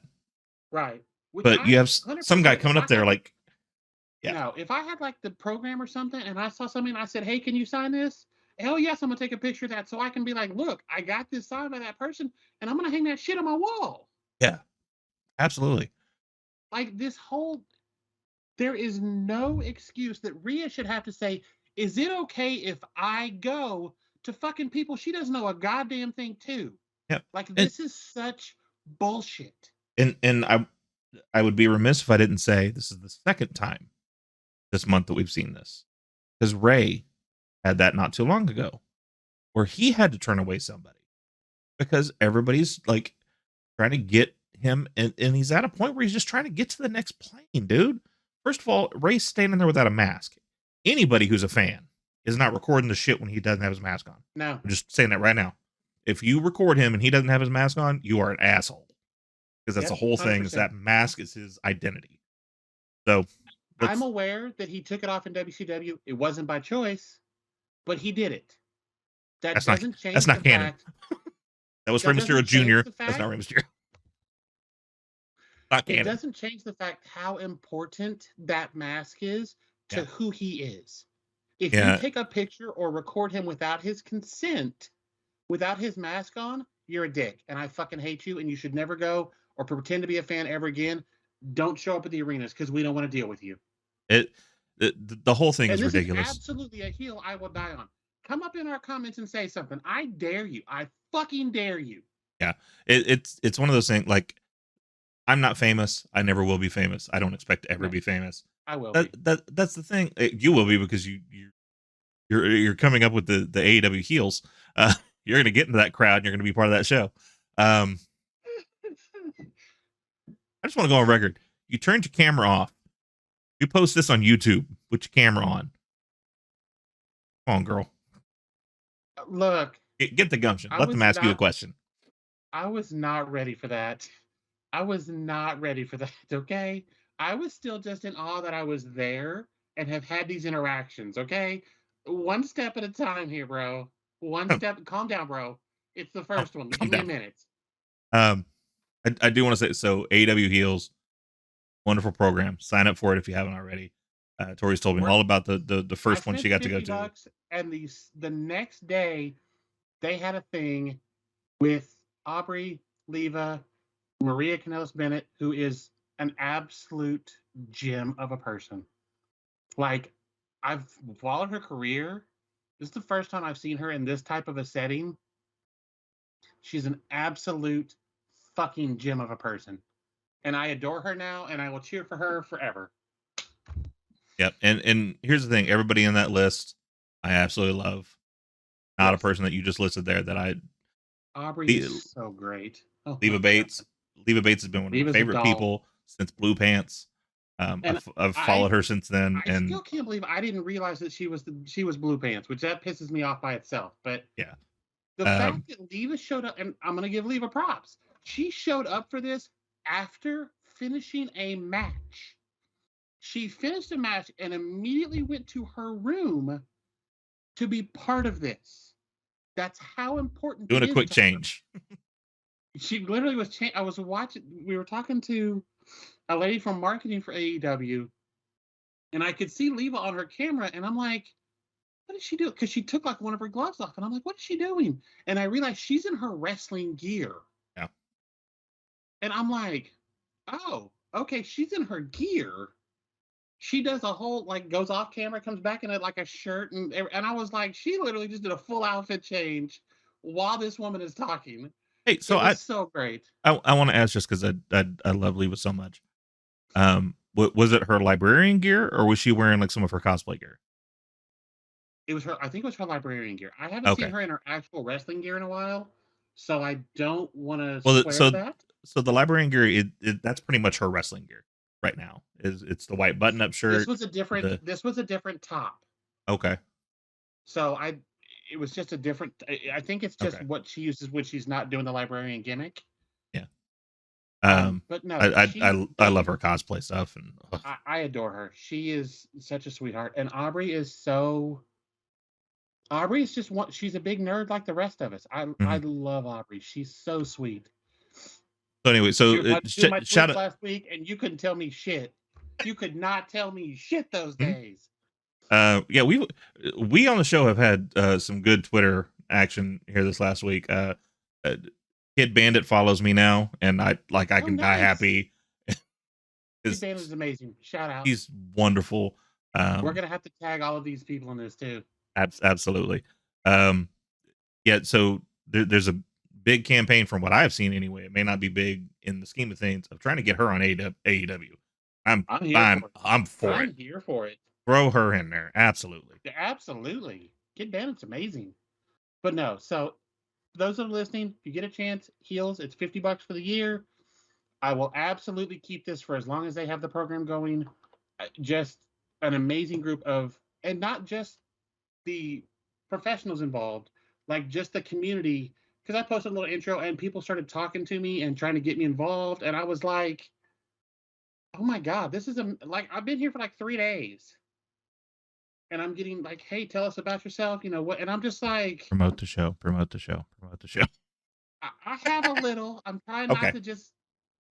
I'm like, I do a podcast with a friend. I haven't. Trust me, I will. Because I'm 100% at some point going to be Aubrey. What do I have to do to get you on our podcast? How much would you like for that to be our first guest? Here's the thing for the clout alone, because there's people that love her, people that hate her, and Absolutely. those people, No, you're allowed to have an opinion, and it can be wrong. It's fine. don't look. There will be no Aubrey Edwards hate in this show. Don't come No, at us, bro. no, No. We will not not have that shit. not with that shiny red lipstick. No. No, Um. that is a gem of a woman, and I will fight you over it.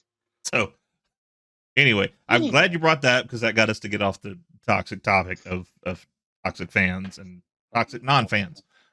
So assholes, knock it off, and that's where I'm going to leave that. that worked. So so Rhea gets interrupted by Damage Control. Essentially, Damage Control is just telling her like, look, like you got a little big for your britches. You're out here and it's Rhea this and Rhea that. Rhea says, well, that's fine. Why don't you one of you come in here and shut my mouth? Bayley looks around and says, hey, I'm the only one in gear, so I guess it's me. So let's do this. So we get Rhea Ripley defeating Bayley. Really good match Yeah, it for the was. most part. It was Solid 10 match. minutes. I was not expecting it to go that long, but it did end with Riptide and Bayley being pinned in a very nice fashion and call it a day. Chad Gable's back looking for Otis. He found Otis. He's backstage getting a manicure. Gable let him know that he got them into the fatal 4-way match at WrestleMania. Gable had a match with Ricochet tonight, and he needed Otis. He needed his number one guy to be there with him because Ricochet's obviously going to have Braun Strowman. I love fucking Otis because first of all, when he's like, "Hey, I got a match with Ricochet," he goes, "Ricky." What?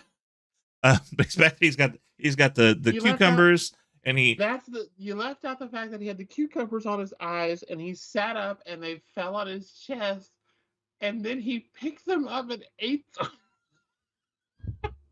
And I was dead. yep. I'm over here crying. Well, so here's the thing. So I'm glad you didn't bury the lead. However, it didn't happen yet.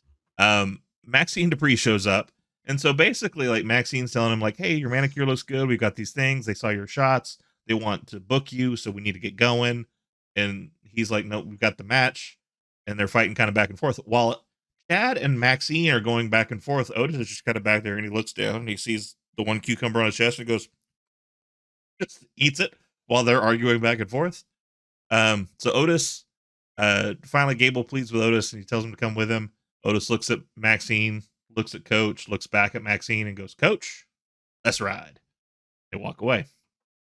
Obviously, this is not done, but it's a fun little pit stop on the way to Otis. They announced Andy Kaufman being in the Hall of Fame. Well deserved, I think. Absolutely. I'm here for this. Yeah. That whole thing with Lawler was one of the best things that ever happened to pro wrestling. It is. And one of the latest AEW Legends shows was on Jerry Lawler. First of all, learned a lot of stuff about Annie. You're right. Learned a lot of stuff about him in that episode that I didn't know before. But that aside, this storyline with him and Andy Kaufman is what got him to WWE. If that doesn't happen, we don't get the King showing up in Raw. We don't get him showing up on commentary because Macho Man said fuck all and walked away. His entire life changes course without that one match. Andy Kaufman.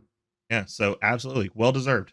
The David Letterman thing was the funny thing is that was all Kaufman's idea. He was like, "Hit me," and Jerry was like, "I'm not actually gonna hit you," and Kaufman's like, "No, hit me." Yeah, Man on the Moon. If you haven't seen it, the major movie, very good movie. Killed that. Yeah, Jerry Lawler was in the writings room. He was there, kind of helping develop the movie. So it's all fairly accurate. Obviously, they have to sensationalize some things because it's a movie, but as far as like the behind the scenes him and Jerry were behind the whole thing, and no one knew that they were working together, not even the boys. Nobody in Memphis. So really kind of fun. So next we get Ricochet with Braun Strowman defeating Chad Gable with Otis. Good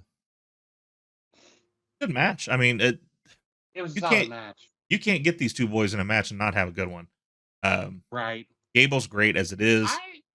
I feel like Ricochet's a little underrated in terms of getting in there and going with somebody like Gable.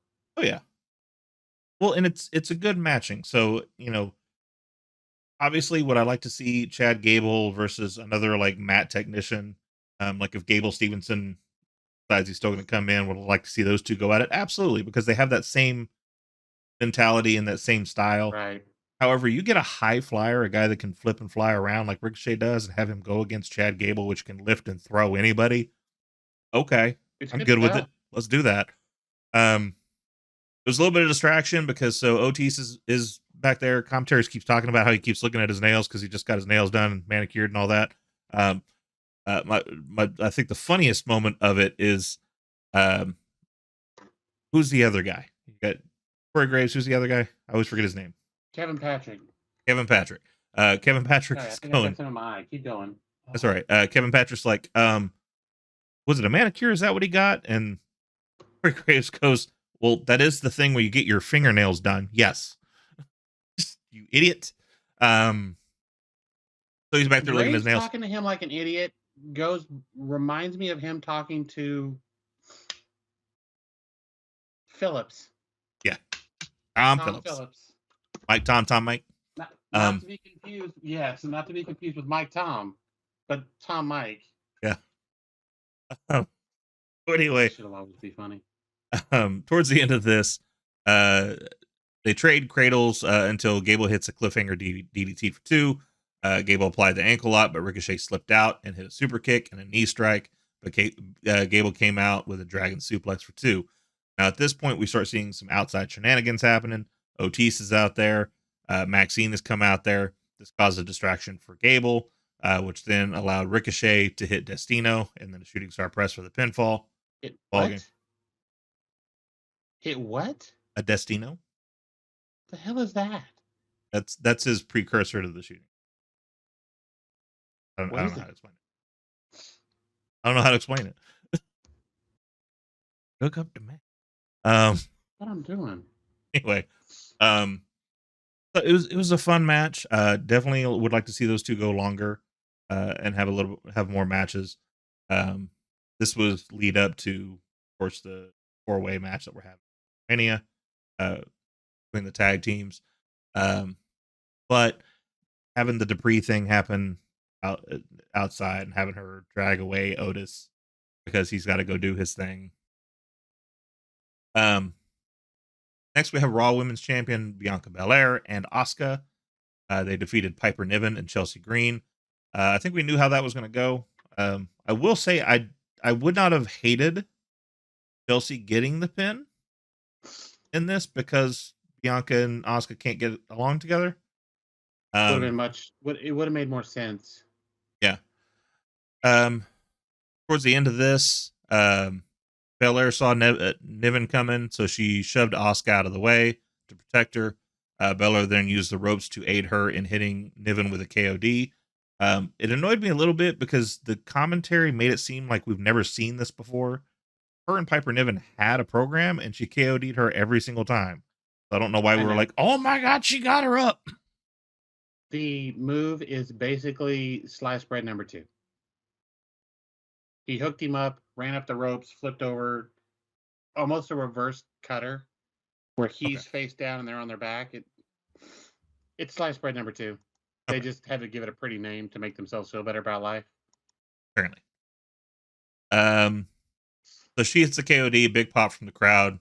Asuka then took exception to being shoved, attacked Belair after the match, and laid her out.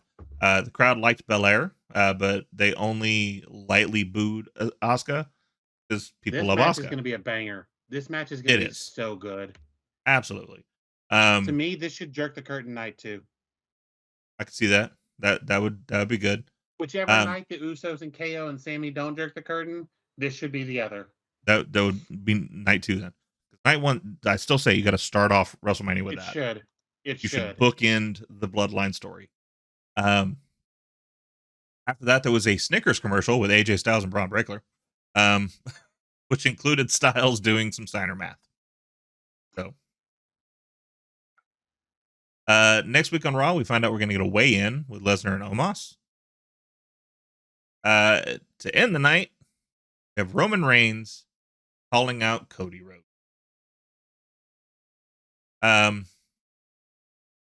We could get into the details of the actual promo if you want to, or we can just skip to the end of what happened. Just skip to the end. Okay. So the promo itself, it's very much similar to just what it has been. Is personal, bringing up family. I will say, so one specific line that I did like is he talked about how Roman keeps bringing up family, and he said, well, here's the thing. My dad's not going to come out here and be able to do a bionic elbow to somebody, and my brother works elsewhere. So the only person you're going to see at WrestleMania is me. Such a great line.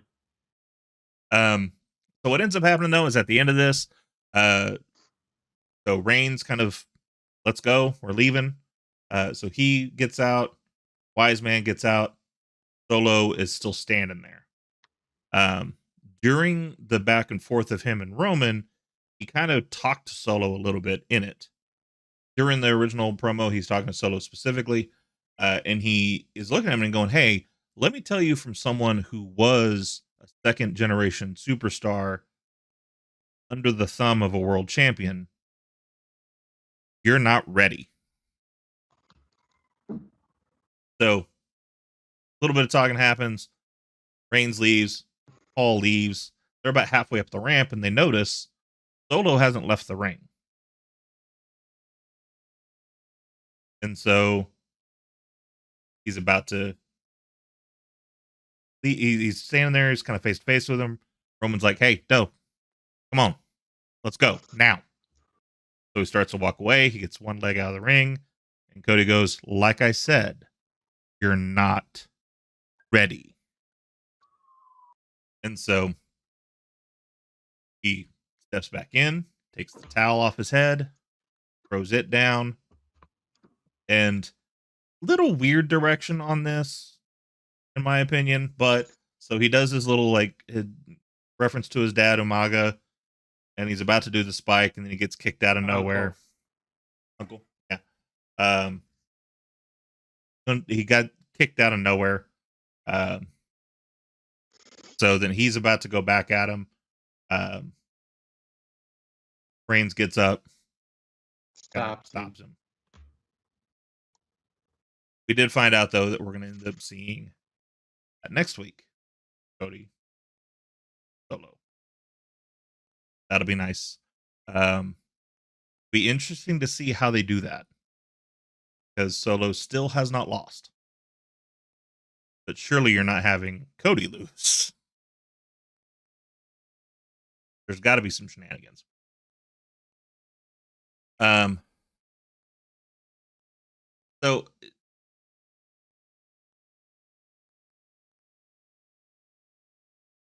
essentially, this little back and forth, in my opinion, gives Solo a reason to leave.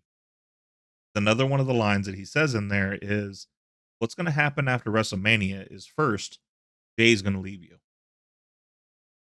And Roman's entire face goes white. That And then, whole thing. Then Jimmy's going to leave. Then Solo's going to leave because you don't have the Usos. And then Paul's going to become an advocate again. And then Paul's backpedaling at that point. He's like, no, I would never. It's like he's begging for his life over there.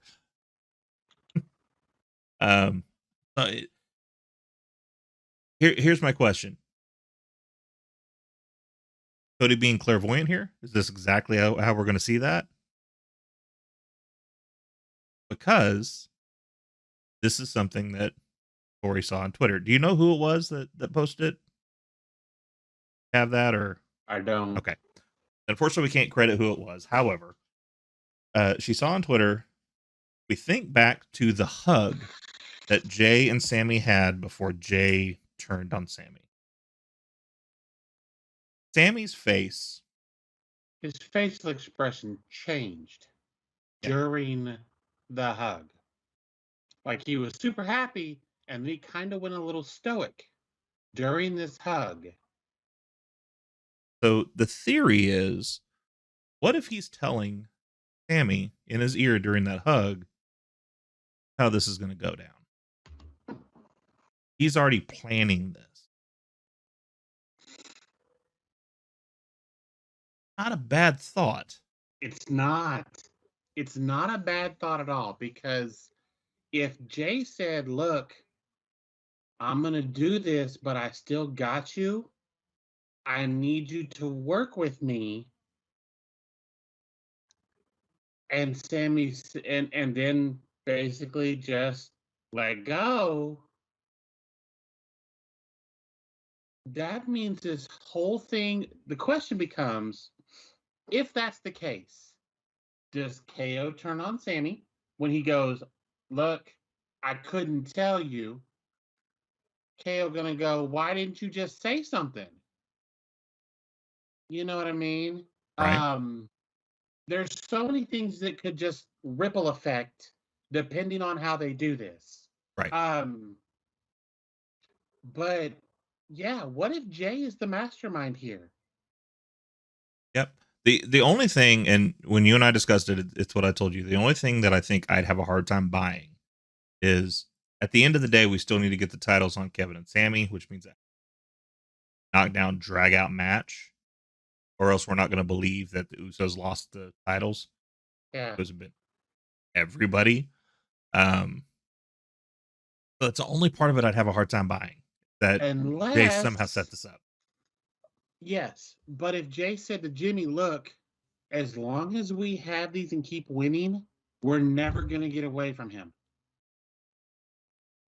At some point, Jay says after the fact, Jimmy and I talked, and I said, look, Roman is holding us back at this point. He's abusing us. He's using us. He goes through all of these things, and he starts pointing out to Jimmy exactly what Sammy was pointing out. And Jay says to Jimmy, look, Sammy wasn't wrong. I wish it'd been me that hit Roman. Which is why I had to walk away for a minute. Like, there's so many things they could do with this. This shit has been Shakespeare as it is. Right. But if this happens and that ends up being Sammy and Jay go, we punked Roman. We made Roman look like a punk because we did this. Can you imagine that reaction? Yeah. That crowd reaction would be insane. It would be. And here's the thing. Either way, it's going to be. Yeah, Whatever happens at the end of all this, the fans are going to go nuts. They've already proven that they know what they're doing with this story. It's going to be amazing when it happens. Sure. I'd like to say at the end of this we get main event Jey Uso again, and we get one more shot of him and Roman before Roman leaves. That would be nice. I wouldn't hate it. Because the next show Backlash in Puerto Rico? Because it's WrestleMania Backlash is what they used to call it. I think so.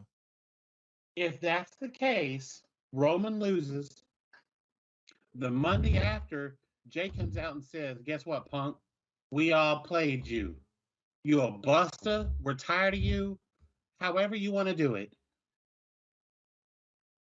Or they start this setup to Roman hearing from someone that there's somebody that's been planning this. And I'm not saying it needs to be a higher power. It was me all along, Austin moment. But something where it happens, and finally, like the Friday before the pay-per-view, there's a match that Roman has, but he has no idea who his opponent is. And Jay comes out, and he's like, "So here's what I heard." Smack, and hits him with a super kick and stands over him and said, "It was me, punk." Something to that effect. "It was me, Oos. I did this because I got tired of you holding me back."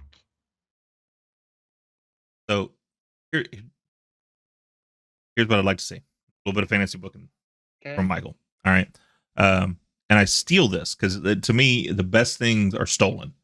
Right. I steal this from WCW. Okay. Before they turned into crap. Okay. So Doom? I'm just kidding.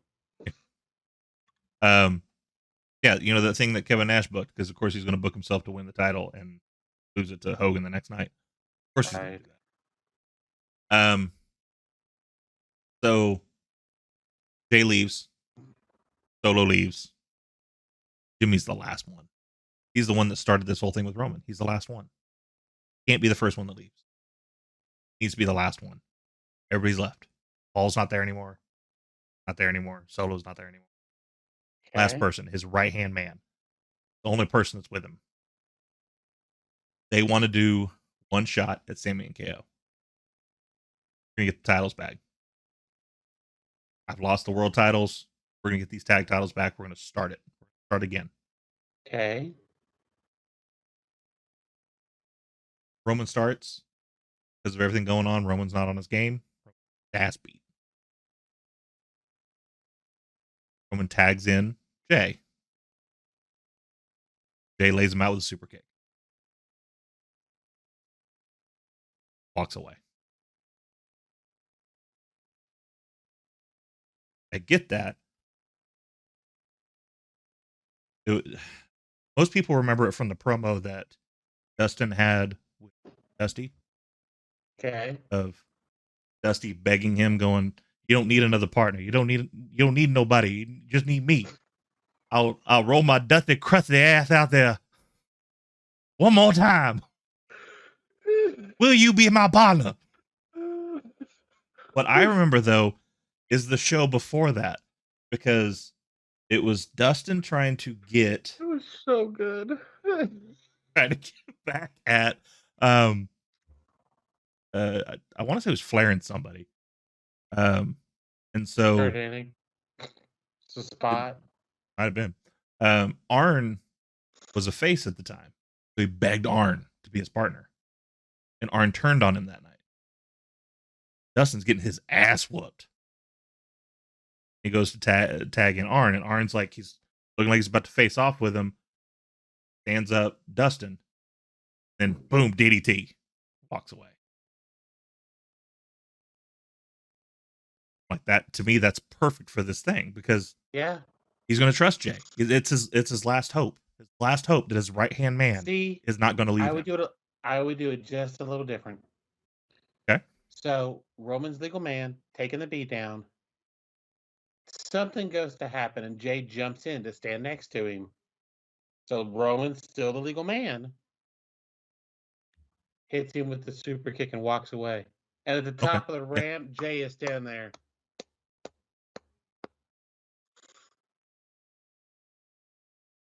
You know what? I don't even want him clapping. I just want him doing this That'd be nice too. because the Usos were the ones before all of this. We start Because SmackDown. Cody Rhodes Marcel Bartel was a decent match, but it wasn't worth doing an extra, just keeping this rolling for no reason. Like, come on, let's be Okay. honest. Other than KO Mania and WrestleZania, there really wasn't much on SmackDown worth talking about. I love it. Huh? I loved WrestleZania. That was That shit was such a so good. good. That's one of those things. Like I didn't even think of that as a pun, I and didn't then he either. showed it on the Never even shirt, and I'm crossed like, my oh mind. god, that makes That perfect shit is sense. so good. I That's mean, was almost there like. really anything else? Well, let's run through it real quick. We had the start off of the night. American Nightmare Cody Rhodes defeated Ludwig Kaiser. It was a good match. It Um, was. Marcel Kaiser is good at Bartel what he earned his does. chops that night. That's right. And plus, him and Vinci are looking trim and damn. Yeah. Like they are in shape, which of course you have to when the leader of your group drops like 200 pounds and starts looking amazing too. Like at some point you got to be like, all right, I got to get my fat ass in the gym too. Um. But anyway, Yeah, so that's not gonna work for me, but what's that? I said, yeah, that's not gonna make me do it. But go ahead. Okay. There was a little bit of shenanigans. We had Paul coming out. We had Solo coming out. They were distracting Cody. It's another one of those like I don't see why Cody couldn't have got the loss here then, because you have reasons that he could have lost and it would have been fine. But I get it. Cody's going into WrestleMania. You can't have him lose. I get it. Um, but so he ends up getting Cody Cutter, which is so pretty. I love the Cody Cutter. Um, that in the crossroads and got the win. After the match, Heyman and Sikoa jumped on the apron. Heyman got into the ring, apologizing to Rhodes for Samantha Irvin's announcement of his win. Heyman made the announcement again, but praised Roman Reigns. Heyman noted Reigns as one bump in the road before, or Rhodes, excuse me, as one bump in the road before taking on Reigns. Solo Sikoa. If he can somehow get past Sikoa on Monday Night Raw, Rhodes takes on Reigns at WrestleMania, which he already takes Rhodes. Rhodes already takes on Reigns at WrestleMania. I don't know what the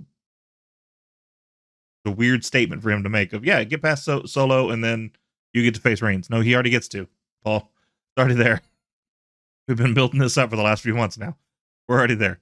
Heyman announced that Reigns would be on SmackDown next week too, to meet Rhodes face to face. Rhodes was mad that Heyman interrupted the fans singing his song. He reminded Sikoa that he's not ready for Cody. The fans broke into a loud "He's not ready" chant, which was awesome. Rhodes promised that Reigns is going to learn that he's not ready for Cody either. Michael Cole announced John Cena versus Austin Theory is the first match of WrestleMania weekend on Saturday. So we're going to jerk the curtain Saturday with John Cena versus Austin Theory. I hope that means it's a good match. That's. I have issues with that, but go ahead. They did a little flow of the week, which recaps Charlotte Flair and Rhea Ripley angle from the last week. We had a quick Charlotte Flair segment. This was a decent segment. Talked about how she respected Nikki, Brie, Sasha, Bailey, Trish, Asuka, and Ronda, but she didn't fear them. Talked about her insecurities, which she said in an interview. I think it was before SmackDown. She did, and talked about how she likes the fact that she can talk about her insecurity with this character that she has now, because you can't really do that as a heel. But as a face, you can talk about the insecurity. She talked about it. Flair said she'll never apologize for continuing her family's great legacy. It doesn't matter if you like it or you don't, because you'll learn to love it. She ended by saying, "Diamonds are forever, and so is Charlotte Flair. That's a nice line. It is, which that's stolen straight from her dad, but that's one of those. Yes. I don't care that she stole that one. That one's good because it's not the woo, and she did woo at the end of it, but like that's not the infamous line that everybody remembers. So take that one. I like that. You have LA Knight defeating Rey Mysterio in 11 minutes. This was brought up because of a Rampage special that happened last week. He walked backstage and said, "Hey, if you're not going to beat up your boy, I'll beat up your boy, and then I'll be his daddy, and then I'll be a deadbeat dad just like you." So then Ray smacked the shit out of him and fought him this week. I'm not sure what that whole thing was about, but before the match started, though, Rey Mysterio walked by. His daughter and his wife were both ringside. That will play into things later. So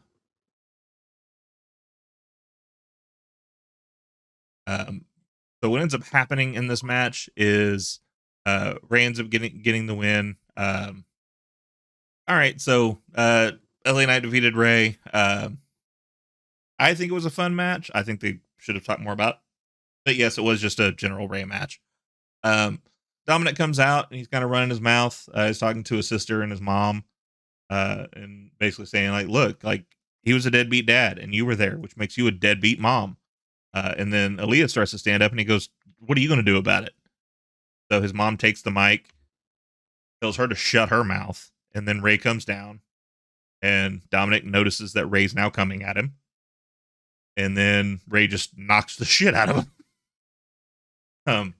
He yelled at his mom and he got exactly what I'm sorry. Yeah. That's how it should go. Yep. And that's the thing. Aaliyah should have smacked the shit out of him too, but that's a whole different conversation. I would have loved the fact if he would have brought up her dating buddy. I'm just saying.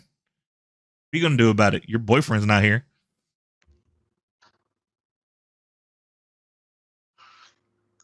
And I've got his mommy.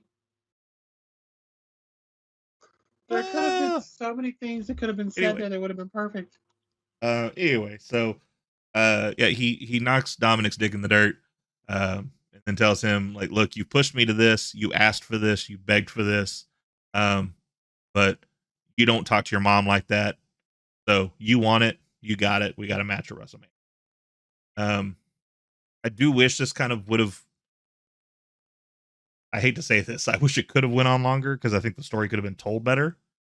But like the fact that we shoved all this in a matter of 3 or 4 weeks. Okay.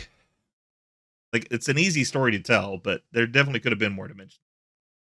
Whenever this match starts, I'm going to need you to take care of the chat because I'm going to go take a nap or a poop or get food. I'm not sure which.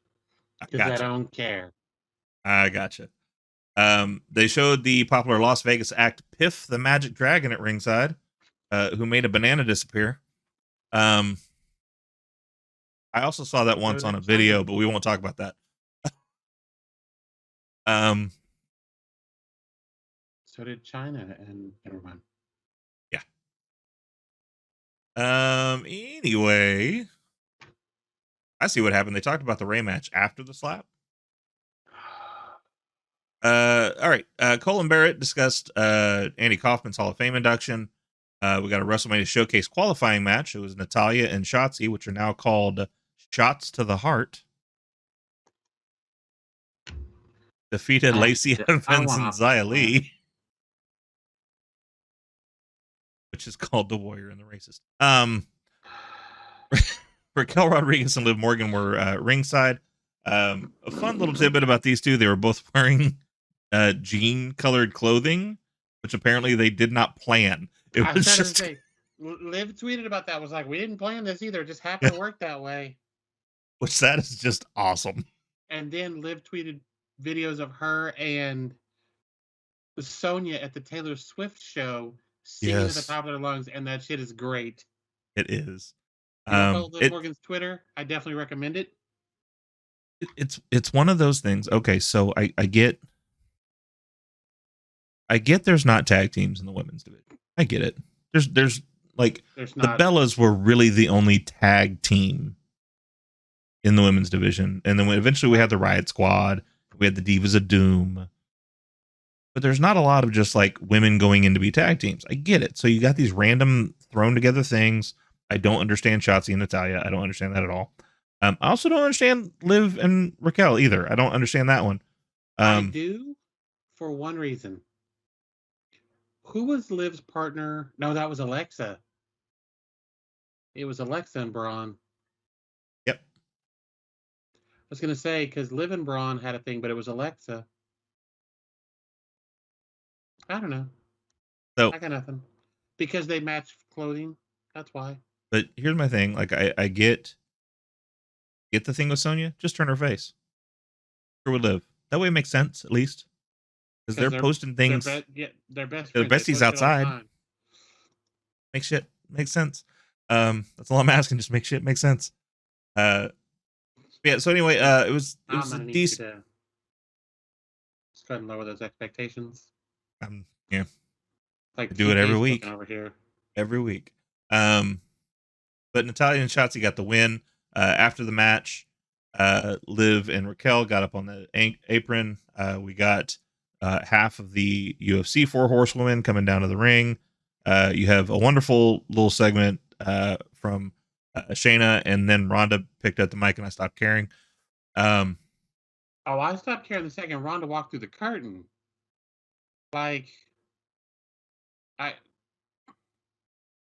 She's the only thing I hate more than Rey Mysterio right now. Maybe they'll both be on the same night. God, I hope so. I could go get some food. Get a long nap.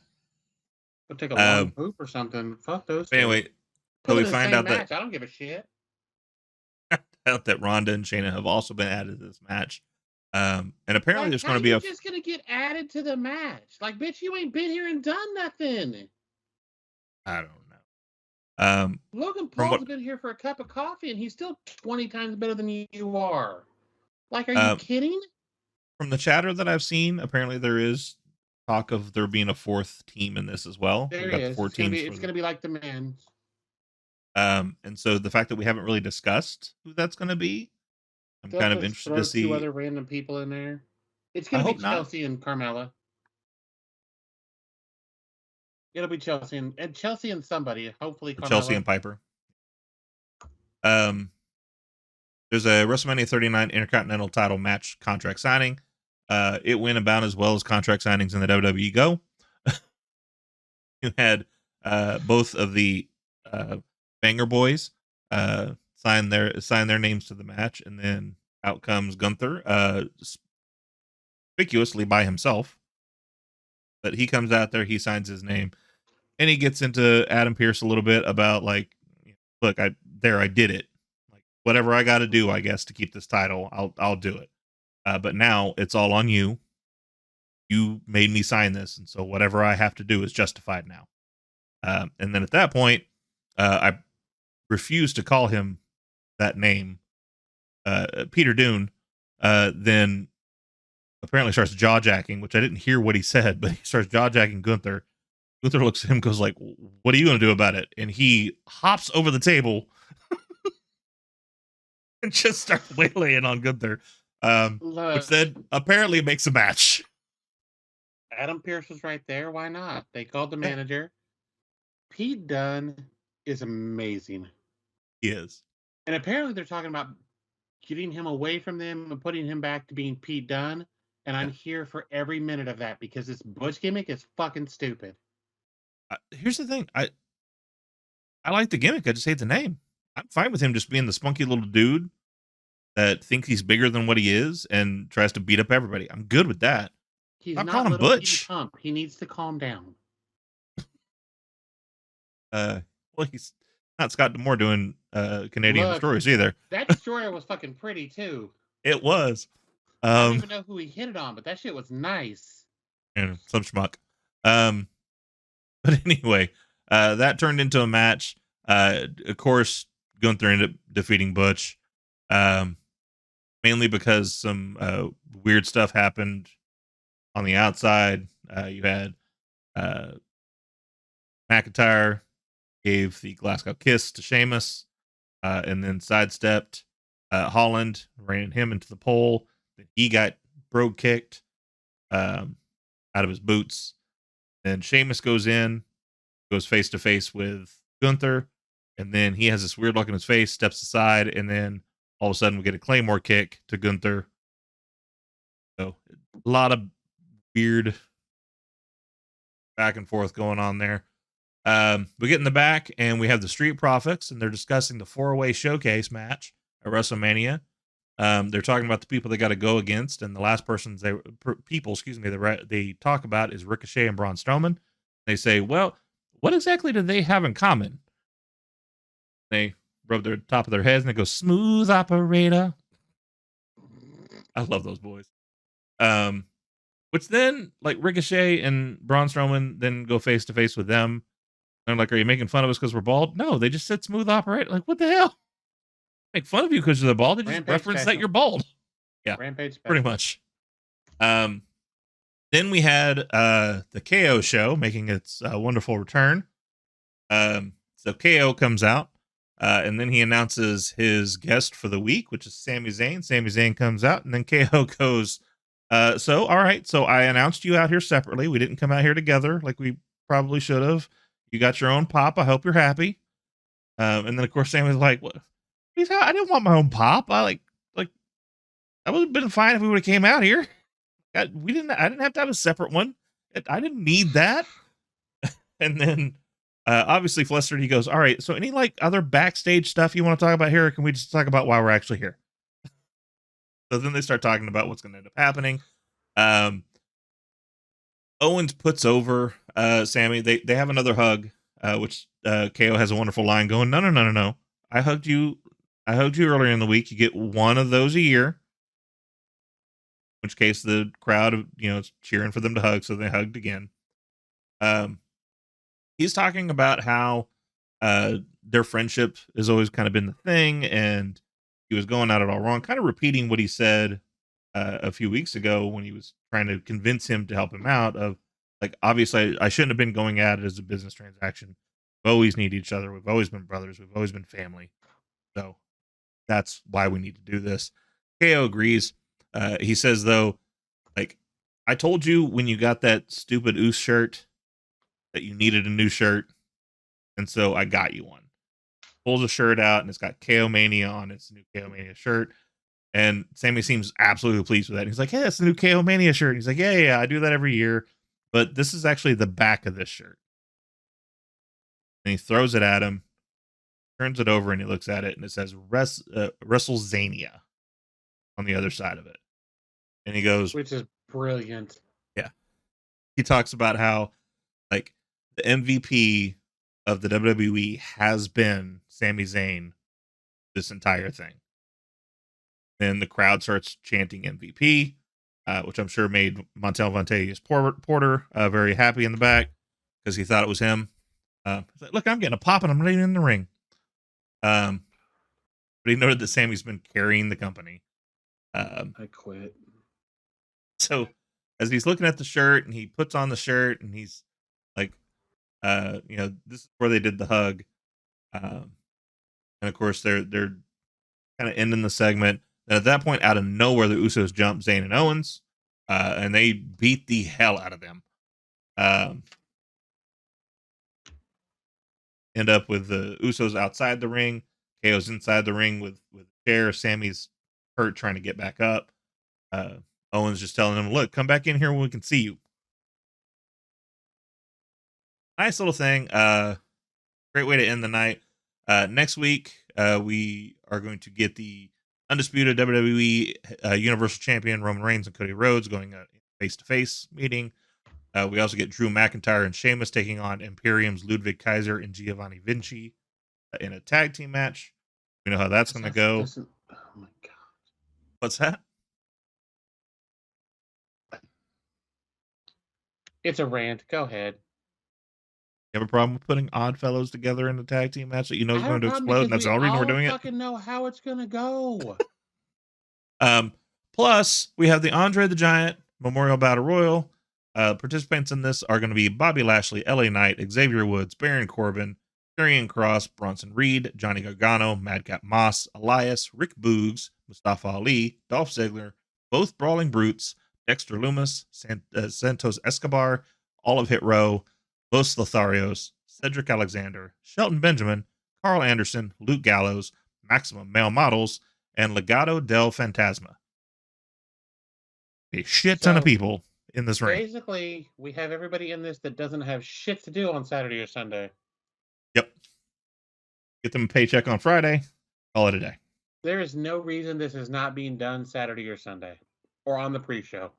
One of the pre-shows. Yeah. Well, and I think, so like the pre-shows now, like I haven't seen a pre-show match in years. They stopped doing them. Yeah. It's all been like, they talk about what's going to happen. They have interviews. They have promo packages till the show actually starts. I agree with you. I think this should be a pre-show match. No reason that they shouldn't be there on the WrestleMania card. This was started just for as this a WrestleMania thing. It should be a WrestleMania thing. Yeah. We also have the Hall of Fame Friday because nobody fucking cares. Well, and I don't like. We've only said 3 people. Maybe it's just those 3. That's the case. This is very sad entry in the Hall of Fame. I get that the Hall of Fame is only there to pop like 2 people in the back. I get it. But come on, man. Maybe this is Tripp's way of saying we're not doing this anymore. I hope not. Here's the thing. I would like if they actually did a committee for this. That's what I would like to see. A what? I would like to see them do a committee for this. Just for reference, I'm gonna have to time.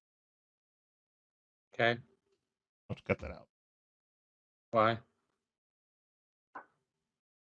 It's kind of see-through, isn't it? Oh, could you see her? Yeah. Oh, She popped up for a hot second.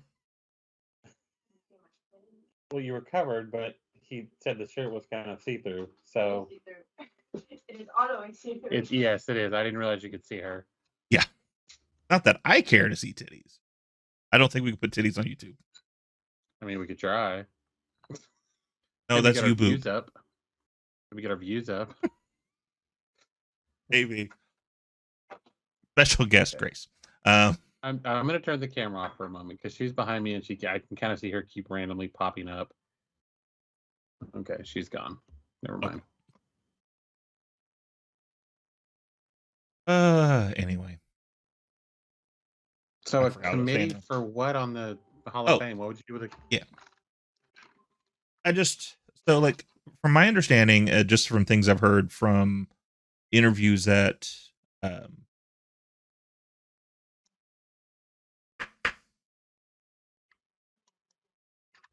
somebody's done. Interviews. Somebody's done. The COVID brain. I apologize.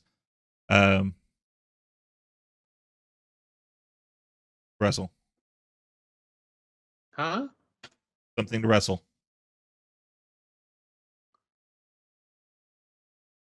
Vince's right hand man. Something to wrestle with. Bruce Pritchard. There we go. Thank you. Sorry, I literally name was completely gone. Brother Love. Couldn't do it. I should have done that. I probably could have remembered Brother Love better. I love you. That shit was so good. Anyway, that Bruce Pritchard's done. That literally it was like him and Vince and like 2 other people, and they would come up with who they're going to do. Like, give me an actual committee. Do an actual like. Let me ask this question. Okay.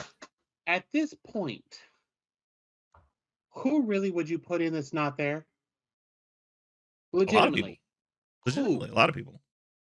Batista, Hunter. Hold on. All right. You know what? Hold on. Let's close this out, and we'll talk about that. So that closed out this episode of Kicking Out at 2. Hopefully, we will have another episode sooner than we've had this one. But we want to thank you for spending your time with us. If you're enjoying this podcast, please support us. Share this episode and our channel with others. Follow and hit us up on all the socials down below. Hit us up on our new TikTok. It's not so new anymore. It's there though, and it's a lot of fun. We like it. You'll like it too. Middle-aged people on TikTok. Catch all the latest from us. You can follow us right here. YouTube.com @KickingOut2. For those that don't know, they started putting an @ in front of the channels on YouTube. So now it's at. Until next time, I am Michael. This is Story, and we'll see you on the next one. Bye.